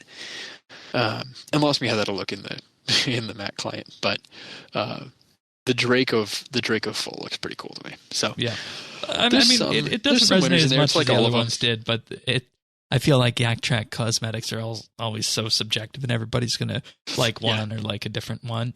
I do want to comment. There's always a one or two for everybody on the XP boost for this one. They did that differently again this time as well. You got a 10% on task 1 and an additional 10% on task 25. Yeah. And that's how they split that apart. So they've front loaded everything again, and that's what we asked for, I think, 2 Yak Tracks ago. Yeah. Was the Yak Track where they had 15% XP boost on task 50. We're like, but I want to use that for the Yak Track XP. I'm getting XP from Yak Track. I want bonus XP for that. And they moved it earlier and decreased it. I think it was like 4 or 5% every 10th task for the last Yak Track. And this one, they front loaded it more, but kept it around 20%, which I think is down 5% from where it's been. Yep. Which, again, good. It's maybe a little bit much to have us have plus 25% XP for 6 weeks. Now we have plus 20 for 8 weeks, so maybe it's not better. How do you feel about that, Tan? Is too much XP? Never. Okay. 5.6 bill, ladies and gentlemen. Yeah, I'm gonna do it on the main as I always do. I don't know if I'm gonna go through this one like I went through the other one on the alt. I don't know. Like, I feel like you've got skill and kill, so you just play your ult. Just play it the way I want to. See what you get. Yeah, see what task you end up at. Yeah. So you get what you want. Also, I think decrease the number of lamps and stars. Because a lot of the tasks, this one you only get 1 or 2 from. And I'm actually a fan of that, because the tracks in the past have had like way too many hundreds of thousands of XP worth of lamps and stars. And now it's like 1 or 2 per. It's just like a little sprinkling. Nice. And I think with that, this can be called the listening to players Yak Track. Because they wanted it, of course, skill and kill on everyone. They wanted the XP rates front loaded, and they wanted less stars all along. And this is what I get for always trying to keep myself unbiased with this. Is I don't know what the general community thought is about this Yak Track and the skill and kills on that. Have either of you guys heard anything on that? How the community feels at large? Oh, they probably love it. Yeah, I think people are generally fans. Again, I think there are issues with it, but for the general player base, this means they get their things without having to do extra work, and I think most people are going to be down for that. Yeah. All right. Sounds good. I'm chalking this under blame the electorate. You're right. There we go. You're right. If you don't like the way this went, talk to the other players out there. Not that blaming players is a good thing to do. The RuneScape player base will always complain. I am sure that our complaints are being voiced by others, and, Jagex will see the complaints, and if they complain loud enough, maybe it'll change. Who knows? Yeah. Only if you're a really vocal minority. On Reddit. What? What? I made a Reddit post there today, actually. Oh, spicy. I shared our most recent micro lesson. Oh yeah, by the way, we did a thing talking about introducing different weapon perks and how you should design putting weapon perks on your armor and weapons. Yeah, so I mean, if you want to watch that, you can find it at youtube.com/RSBANDB. Think of this as the quick way to get into the invention perks about what perks you should run on your weapons and armor. Like I think 6 minutes or so. Yeah, 6 minutes. I think this was our most in-depth one yet in terms of production value, and I know I definitely felt that. I know you did as well. It looked good. You did a good job, Shane. Yeah. And the next one we're going to be talking about. What was the name? The human name that you wanted to give it? The combat inventory. Okay, not the other name we wanted to go with internally. That the combat inventory is micro lesson number 3, and that will be launching next week at the same place, youtube.com/RSBNB. So definitely do go check that out if you're interested in seeing how to put perks and whatnot together. And we do offer both budget and expensive options. And I think the thing that we need to talk about with all of the micro lessons is that it's about, at the end of the day, learning something and figuring out how you want to play, because there's so many people out there who are in the Aftershock camp. I'm not in that camp. You're not in that camp, but we know lots of people who are. We talk about it being an option, but it's entirely not needed if you don't want it. Less in the specifics. The goal here is that, like, the game is in a place right now where you can really kind of play the way that you want, and as long as you're kind of keeping up, you don't have to necessarily follow the meta. If you've got a couple of things that you like better, play the way that you want, and it'll work. Obviously, be a little careful with bringing true, let's call them big brain strats into group combat, because you don't want to drag down your group. How about that summoning peer? I do like my my honey badger summoning familiars. I think they're a great meme. But yeah, right. But you don't want to be dragging down your group. But you should. We're trying to display these guys in a way that says, here's the potential options that will allow you to keep up the damage as well as you can, but still give you choice to kind of play how you want to play. And empowering you to kind of understand how to create these things and have the flexibility in your build is good. So it's the goal. Yeah, and I'm happy to be doing these because this is the background I came from on Star Trek Online, and I'm glad we found a format for this in RuneScape Combat. And I think the truly magnificent thing will be is when we pull a rabbit out of our hat and do it for skilling somehow. So yeah, there will be skilling micro lessons, folks. Don't worry about that. They're coming. YouTube.com/RSBNB. Tanis, what did you think of our first one on action bars? Because I don't know if you watched this one yet. Yeah, no, I thought it was pretty good. What I liked is a lot of guides out there just say, here's a bar, use this bar for this. Where this kind of went more on the lines of make you understand what the hell you're doing, and then let you do it without telling you exactly, put this in this order in this way, and it was just I appreciated this style. Here's your options in order to be able to kind of keep up. Here's the things that you really should have because they'll be really helpful to you, and here's the things that you can kind of choose what you want to use. I think the skilling ones will probably be more along the lines of, hey, have you thought about this thing? It's not a very commonly used item, but it really helps with this activity. But we'll see how that goes. Yeah, it's going to be a good, fun series. And my reason for doing this is that I personally hate watching YouTube videos that are longer than 5 minutes, and I want to create a format where we're focusing on that short time period. Because I've told everybody before who talks to me, if you send me a YouTube video longer than 5 minutes, there's a 95% chance I won't watch it. So that's what I'm going for on this. But youtube.com/RSBNB. We do have a listener question this week from Jade Gizmo, who says, I've been a part of 5 clans and I remember them all very well.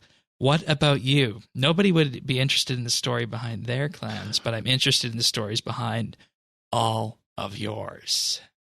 Tanis, do you have any clan stories or clan backgrounds? Gosh, you're at what you call the retirement home. Yeah, and it's crazy, because, gosh, I guess I've been there over a decade at this point. We had, as many of you out there probably have experienced, clan drama. There was a split, and the clan I'm in was one of the, was a splinter, from a bigger clan, and we improved a lot of things from the last, and yeah, I mean, and then again, I've also been in some other clans with my alt, which has been fun. Of course, Clan Quest ranks right up there. I was in just a crazy Aussie clan for a little while with them. And that was nuts. Yeah, I surely I've told you the Valhalla story, right, Shane? I don't know that you have. Oh gosh, this was within the first like 4 years. I was probably I was on track for a key, and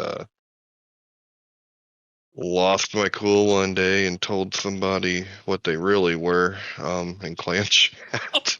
And all my friends knew it was coming, because all they saw in the chat was me say Valhalla, it's a good day to die, and then we'd let her go. And legend says this was back in the days of TeamSpeak, where the clan owner was like, hey, does anybody know what's going on? Like, Stannis, like, he's lost his mind. And, professionalism be damned. Yeah, and left for a little while and came back, and fair enough. Yeah. All right. I feel like now I'm being invited to advertise Clan Quest. Before that, of course, we ran the RuneScape Bits and Bytes clan, but this was only created when Clan Citadels came out to review the Clan Citadel content for RSBANDBupdate. And as a result of that, we most of the time only had about a dozen people in there. And it was just something people joined for the hell of it. It never had any real organization to it. So there came a point in 2015 where I said, anybody who was involved in that, hey, I'm going over to Clan Quest. If anybody wants to join, follow along with me. It's where Earth is.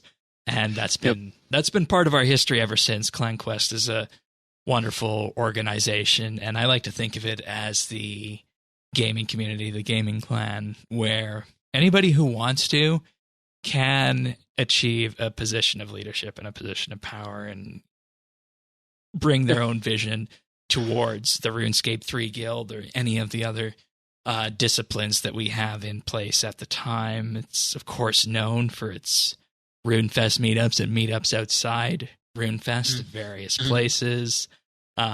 We have a wonderful website that has been designed by some very wonderful people, not naming any names. It's got a very nice map on it showing all the different countries we have clan members from. Overall, there's weekly events.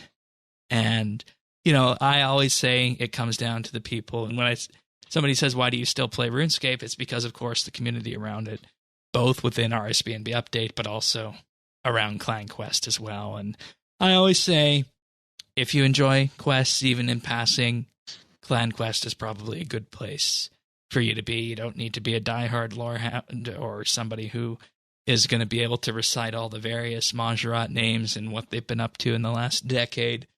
As long as you don't know the acronym for every quest, you just won't understand what's going on. No, it's not the case at all. No, not at all. Not at all. And, when it's not Quest Week, it's a skilling clan. It's a PVM clan. It fits into every other category. We're just people that like playing the game. We don't have we have a very unelitist attitude, actually. Yeah, that's actually really true. And it's something we try and push through on recruitment everywhere. Yeah. We try and even push through from the leadership. And yes, the new attitude is something you'll learn about very, very quickly within the clan as well. It's a really fun environment. That's how I found out. I don't know if you have anything you want to add back to. I mean, moving on from shilling like mad, talking about my past clans. I mean, yeah, so my recent history, I've been in Clan Quest. I joined Clan Quest in early 2011, so it's we're going on 11 years now. It's been a hot minute. Love the place. Strongly advise. Before Clan Quest, obviously, was before I joined before the clan system, so when it was still a friends chat, and pretty quickly transitioned into the actual clan system. Before then, I was part of when I first started playing RuneScape, kind of like everybody, right? It was like I have a friend of a friend who everybody gathered in their friends chat, and we would just rotate between people. We just had a group that we played with when I first started playing, and a lot of those people kind of were a few years older than me at the time, grew up and moved on with their lives. Oops. And I joined a group called The Fallen, which was a clan that had a bunch of drama, and leadership had splintered off, most of them, and created this new group. I don't even remember what the original clan was called, but it was The Fallen. It was there for a couple of years. Took a break to do a heck of a ton of Clan Wars, because I loved Clan Wars. It's actually, I said it before, that's where my name comes from, Taxi, because I taxied people from the portal in the back to the middle wall. I was the person people followed. My name was THAX to start with the first 4 letters, so Taxi was the joke. So I did a whole bunch of Clan Wars for a while, ended up went back to the clan, they'd kind of fallen apart. So I joined for a while. I was part of the World 46 All-Terrain Agility team. I had it as a goal to get my untrimmed agility cape, which I did not do.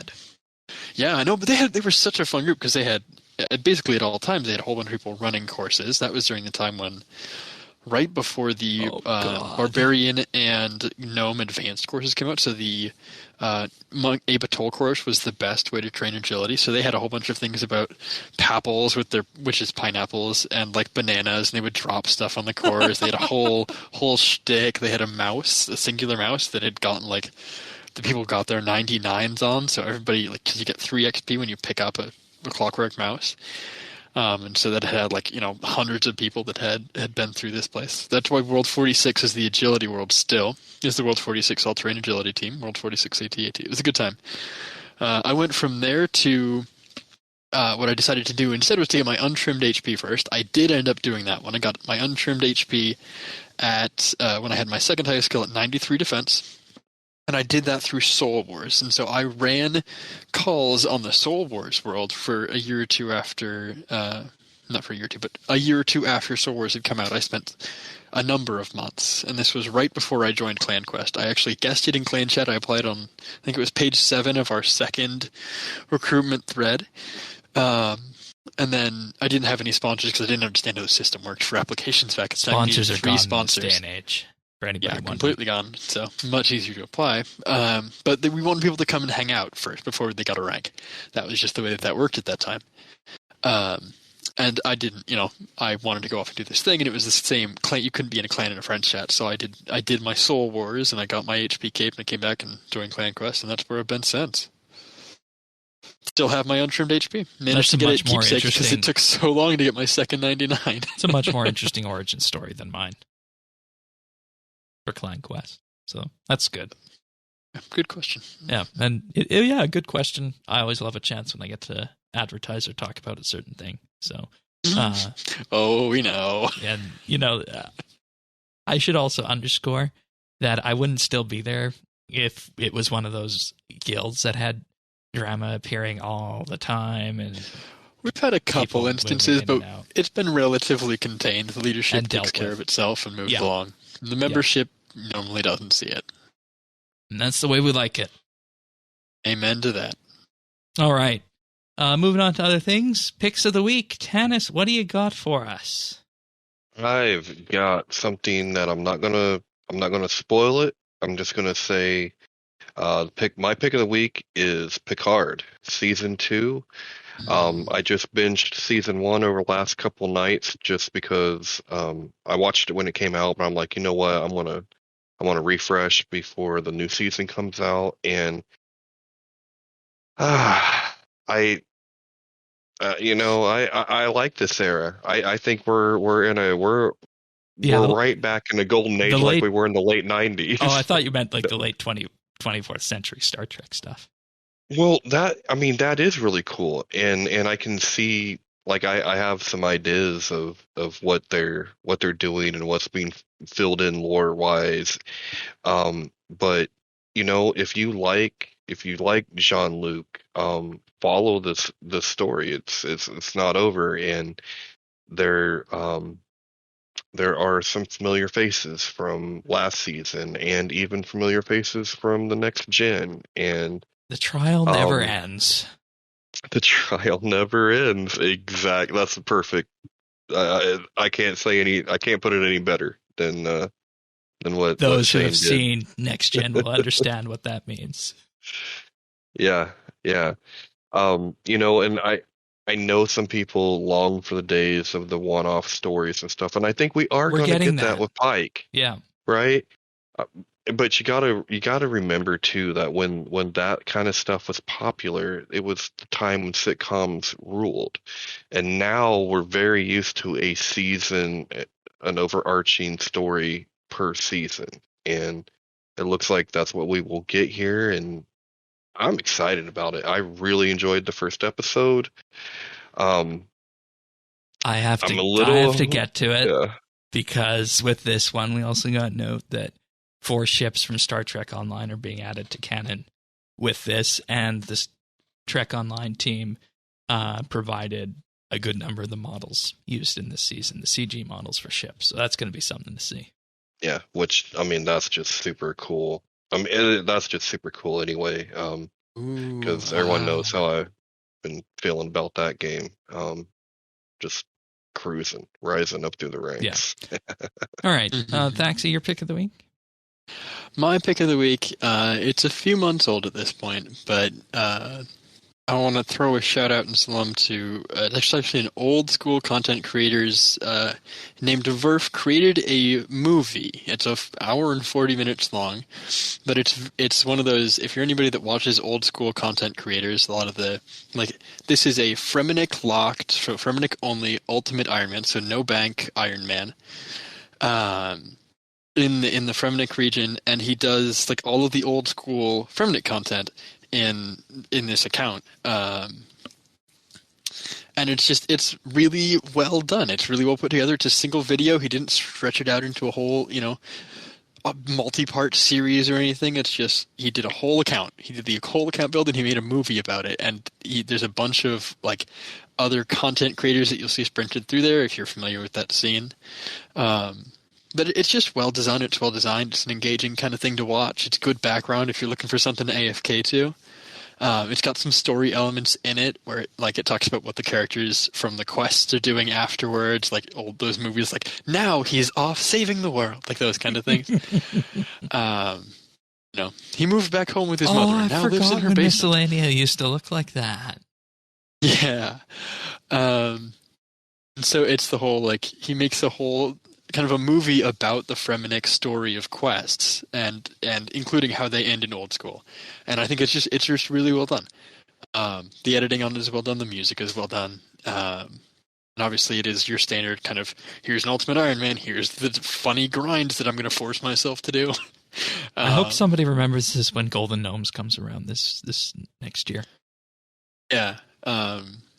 This definitely was, it's just well done. So, I don't know if it was on the Golden Gnomes list for this year or not. Because this was published on December 11th, and they were there we go. Yeah, just getting it going at that time. Yeah, so. It deserves some love. It's got 300,000 views right now, so clearly it's been seen. It's 100 minutes long, but yeah, there we go. That's my pick of the week. Alrighty.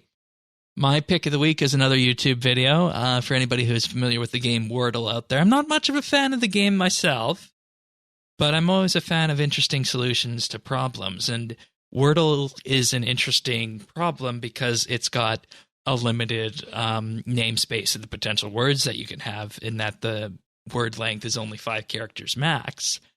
So what that means is with 5 characters max and 26 letters in the English alphabet, that means that this is a prime candidate to write an algorithm for it to find the most optimal solution to solve Wordle. So there's a half-hour-long video, plus another 12-minute video on top of it, an addendum, that goes through the algorithms and the, in effect, information theory design of how you would go about solving this problem. And it's interesting if you are a fan of the Wordle game, but it's also interesting if you want to see how somebody might go about solving something like this, because there's not a lot of cases where you look at a game out there and somebody designs a solver for it, where they take you through the exact steps to how something like that would be built, or how some sort of solution for that would be derived. And what this video does is it starts from very basic first principles, talking about what entropy is, talking about what additional bits of information are, and then how you can use that to build the solution to discover the ultimate, or not the ultimate, but some of the best opening Wordle words, and ultimately use that to build a Wordle solver. And this is something that computer scientists do every day when they're looking at novel problems that they want to solve using their computers, is they go through this exact same process.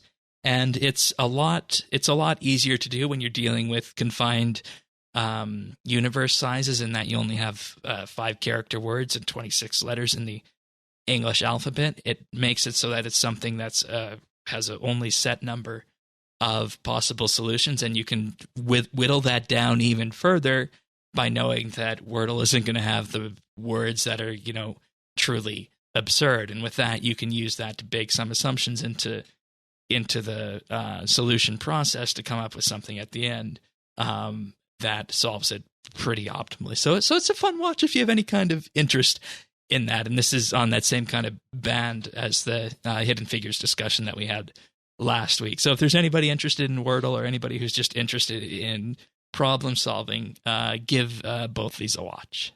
So as I promised, there'd be more picks of the week like that. And I think I just put both of them to sleep. No, I was very curious about that. Yeah. Okay. Oh, yeah. You get Shane, of course. Oh, I should have saved this for a Sirion week, shouldn't I have? I'm sure he'd have more to say about it. This has also come across my YouTube recommended, so I'm looking forward to watching it sometime. Okay, it has. Okay. Interesting. Yeah. That's interesting. This is the kind of yeah. Neat.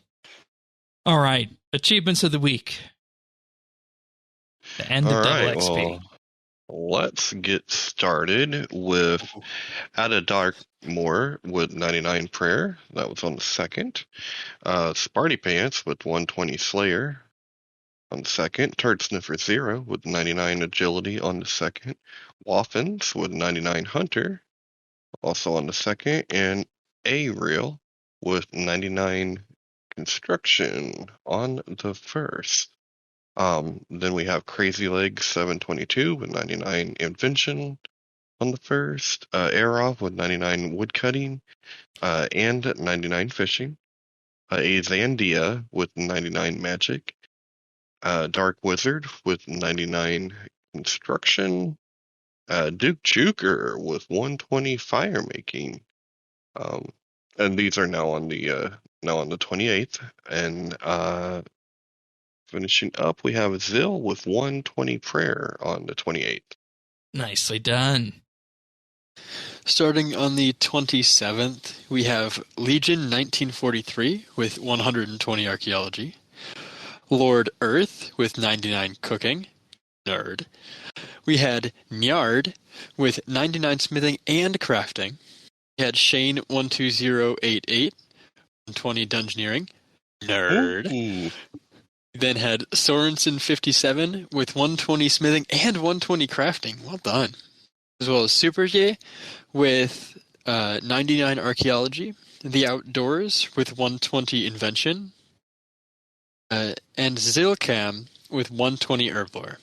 Moving on to the 26th of February, we had 47474 or V474R with 99 Rune Crafting, Azadia with 99 Crafting, Dark Wizard with 99 Summoning, Irindil 20 with 120 Slayer, Lore Deluxe with 99 Firemaking, Necro Devil 8 with 99 Slayer, Cooking, and Agility, Pony Picker with 120 Construction, Silver Wiz 9 with 120 Invention, Thieves with 200 million summoning experience, Tadio 22 with 99 magic, and Waffins with 99 thieving and agility.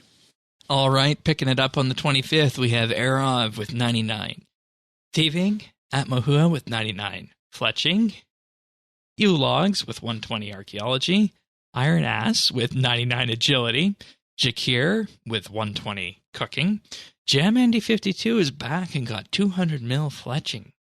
Rippeth got 99 fletching and 99 summoning. Tanny Kiant got 120 archaeology rather. Turd Sniffer 0 got 99 crafting. Tim 2 got 120 summoning. Todio 22 got 99 ranged. Xanthan Gum got 99 rune crafting. Then on to the 24th we go with Erov with 99 cooking, mining, and rune crafting. Then we have Delta Pola with 99 strength, ranged, and defense. Duke Juker with 120 farming.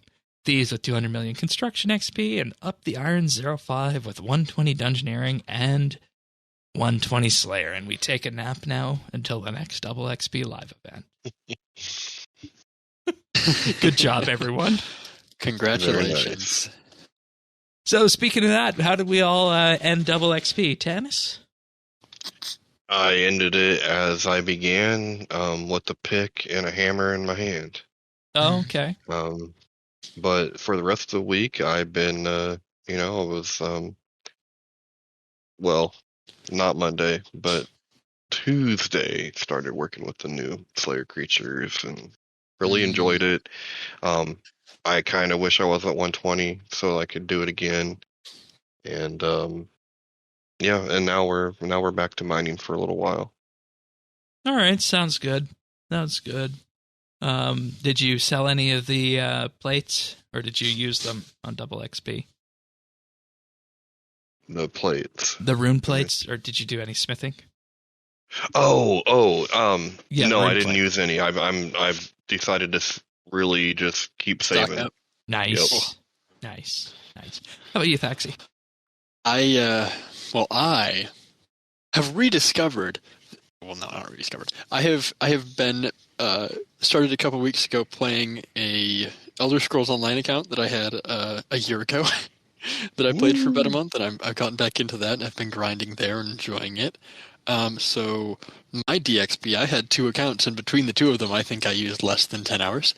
One of which didn't need XP, and the other one really needed XP. So, over the weekend, what I did do when I play is actually I got all of the raids feats done for my alt account. So my alt now has the Daredevil title, which feels amazing.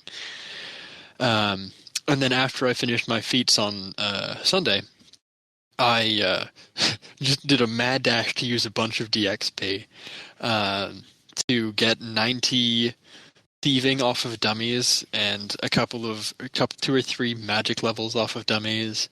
And what else did I do? I grabbed a handful of random skills. I used a bunch of... got 90 construction. So basically I'm trying to get all the ports adventures unlocked, right? Because I'll need that for Master Questscape one day.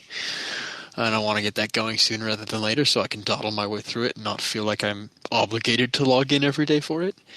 So I did a couple of those, and I really regret not getting 90 smithing because armor spikes have suddenly become a much more interesting prospect, as I now am the proud owner of 2 Jaws of the Abyss helms.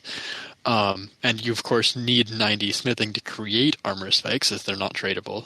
So I will need to be doing some amount of boosting to get that done. I believe I'm at 84, 85. So I should be on World 70. I should be able to do it with the pulse core boosts that are going off there. Yeah. But it's not it's not fully AFKable, which, but, so I should have done a little bit of that. And obviously I had supplies for 99 construction, and I had experience for 99 dungeoneering and Slayer, and you know what?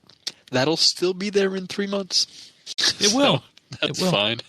I've got a bunch of herblure supplies, but I'm stocked up on overloads, so I'm not too worried. All right.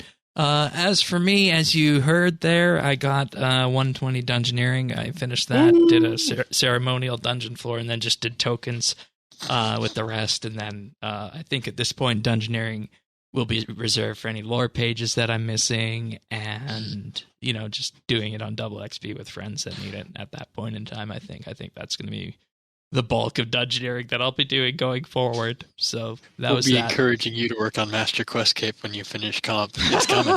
It's coming, Shane. Oh, God. You finish one goal, you have another. But on the alt, I unlocked Invention. So that's 80 crafting, divination, and smithing.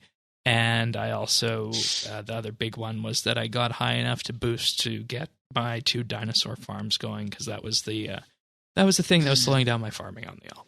So did that. Can't have that.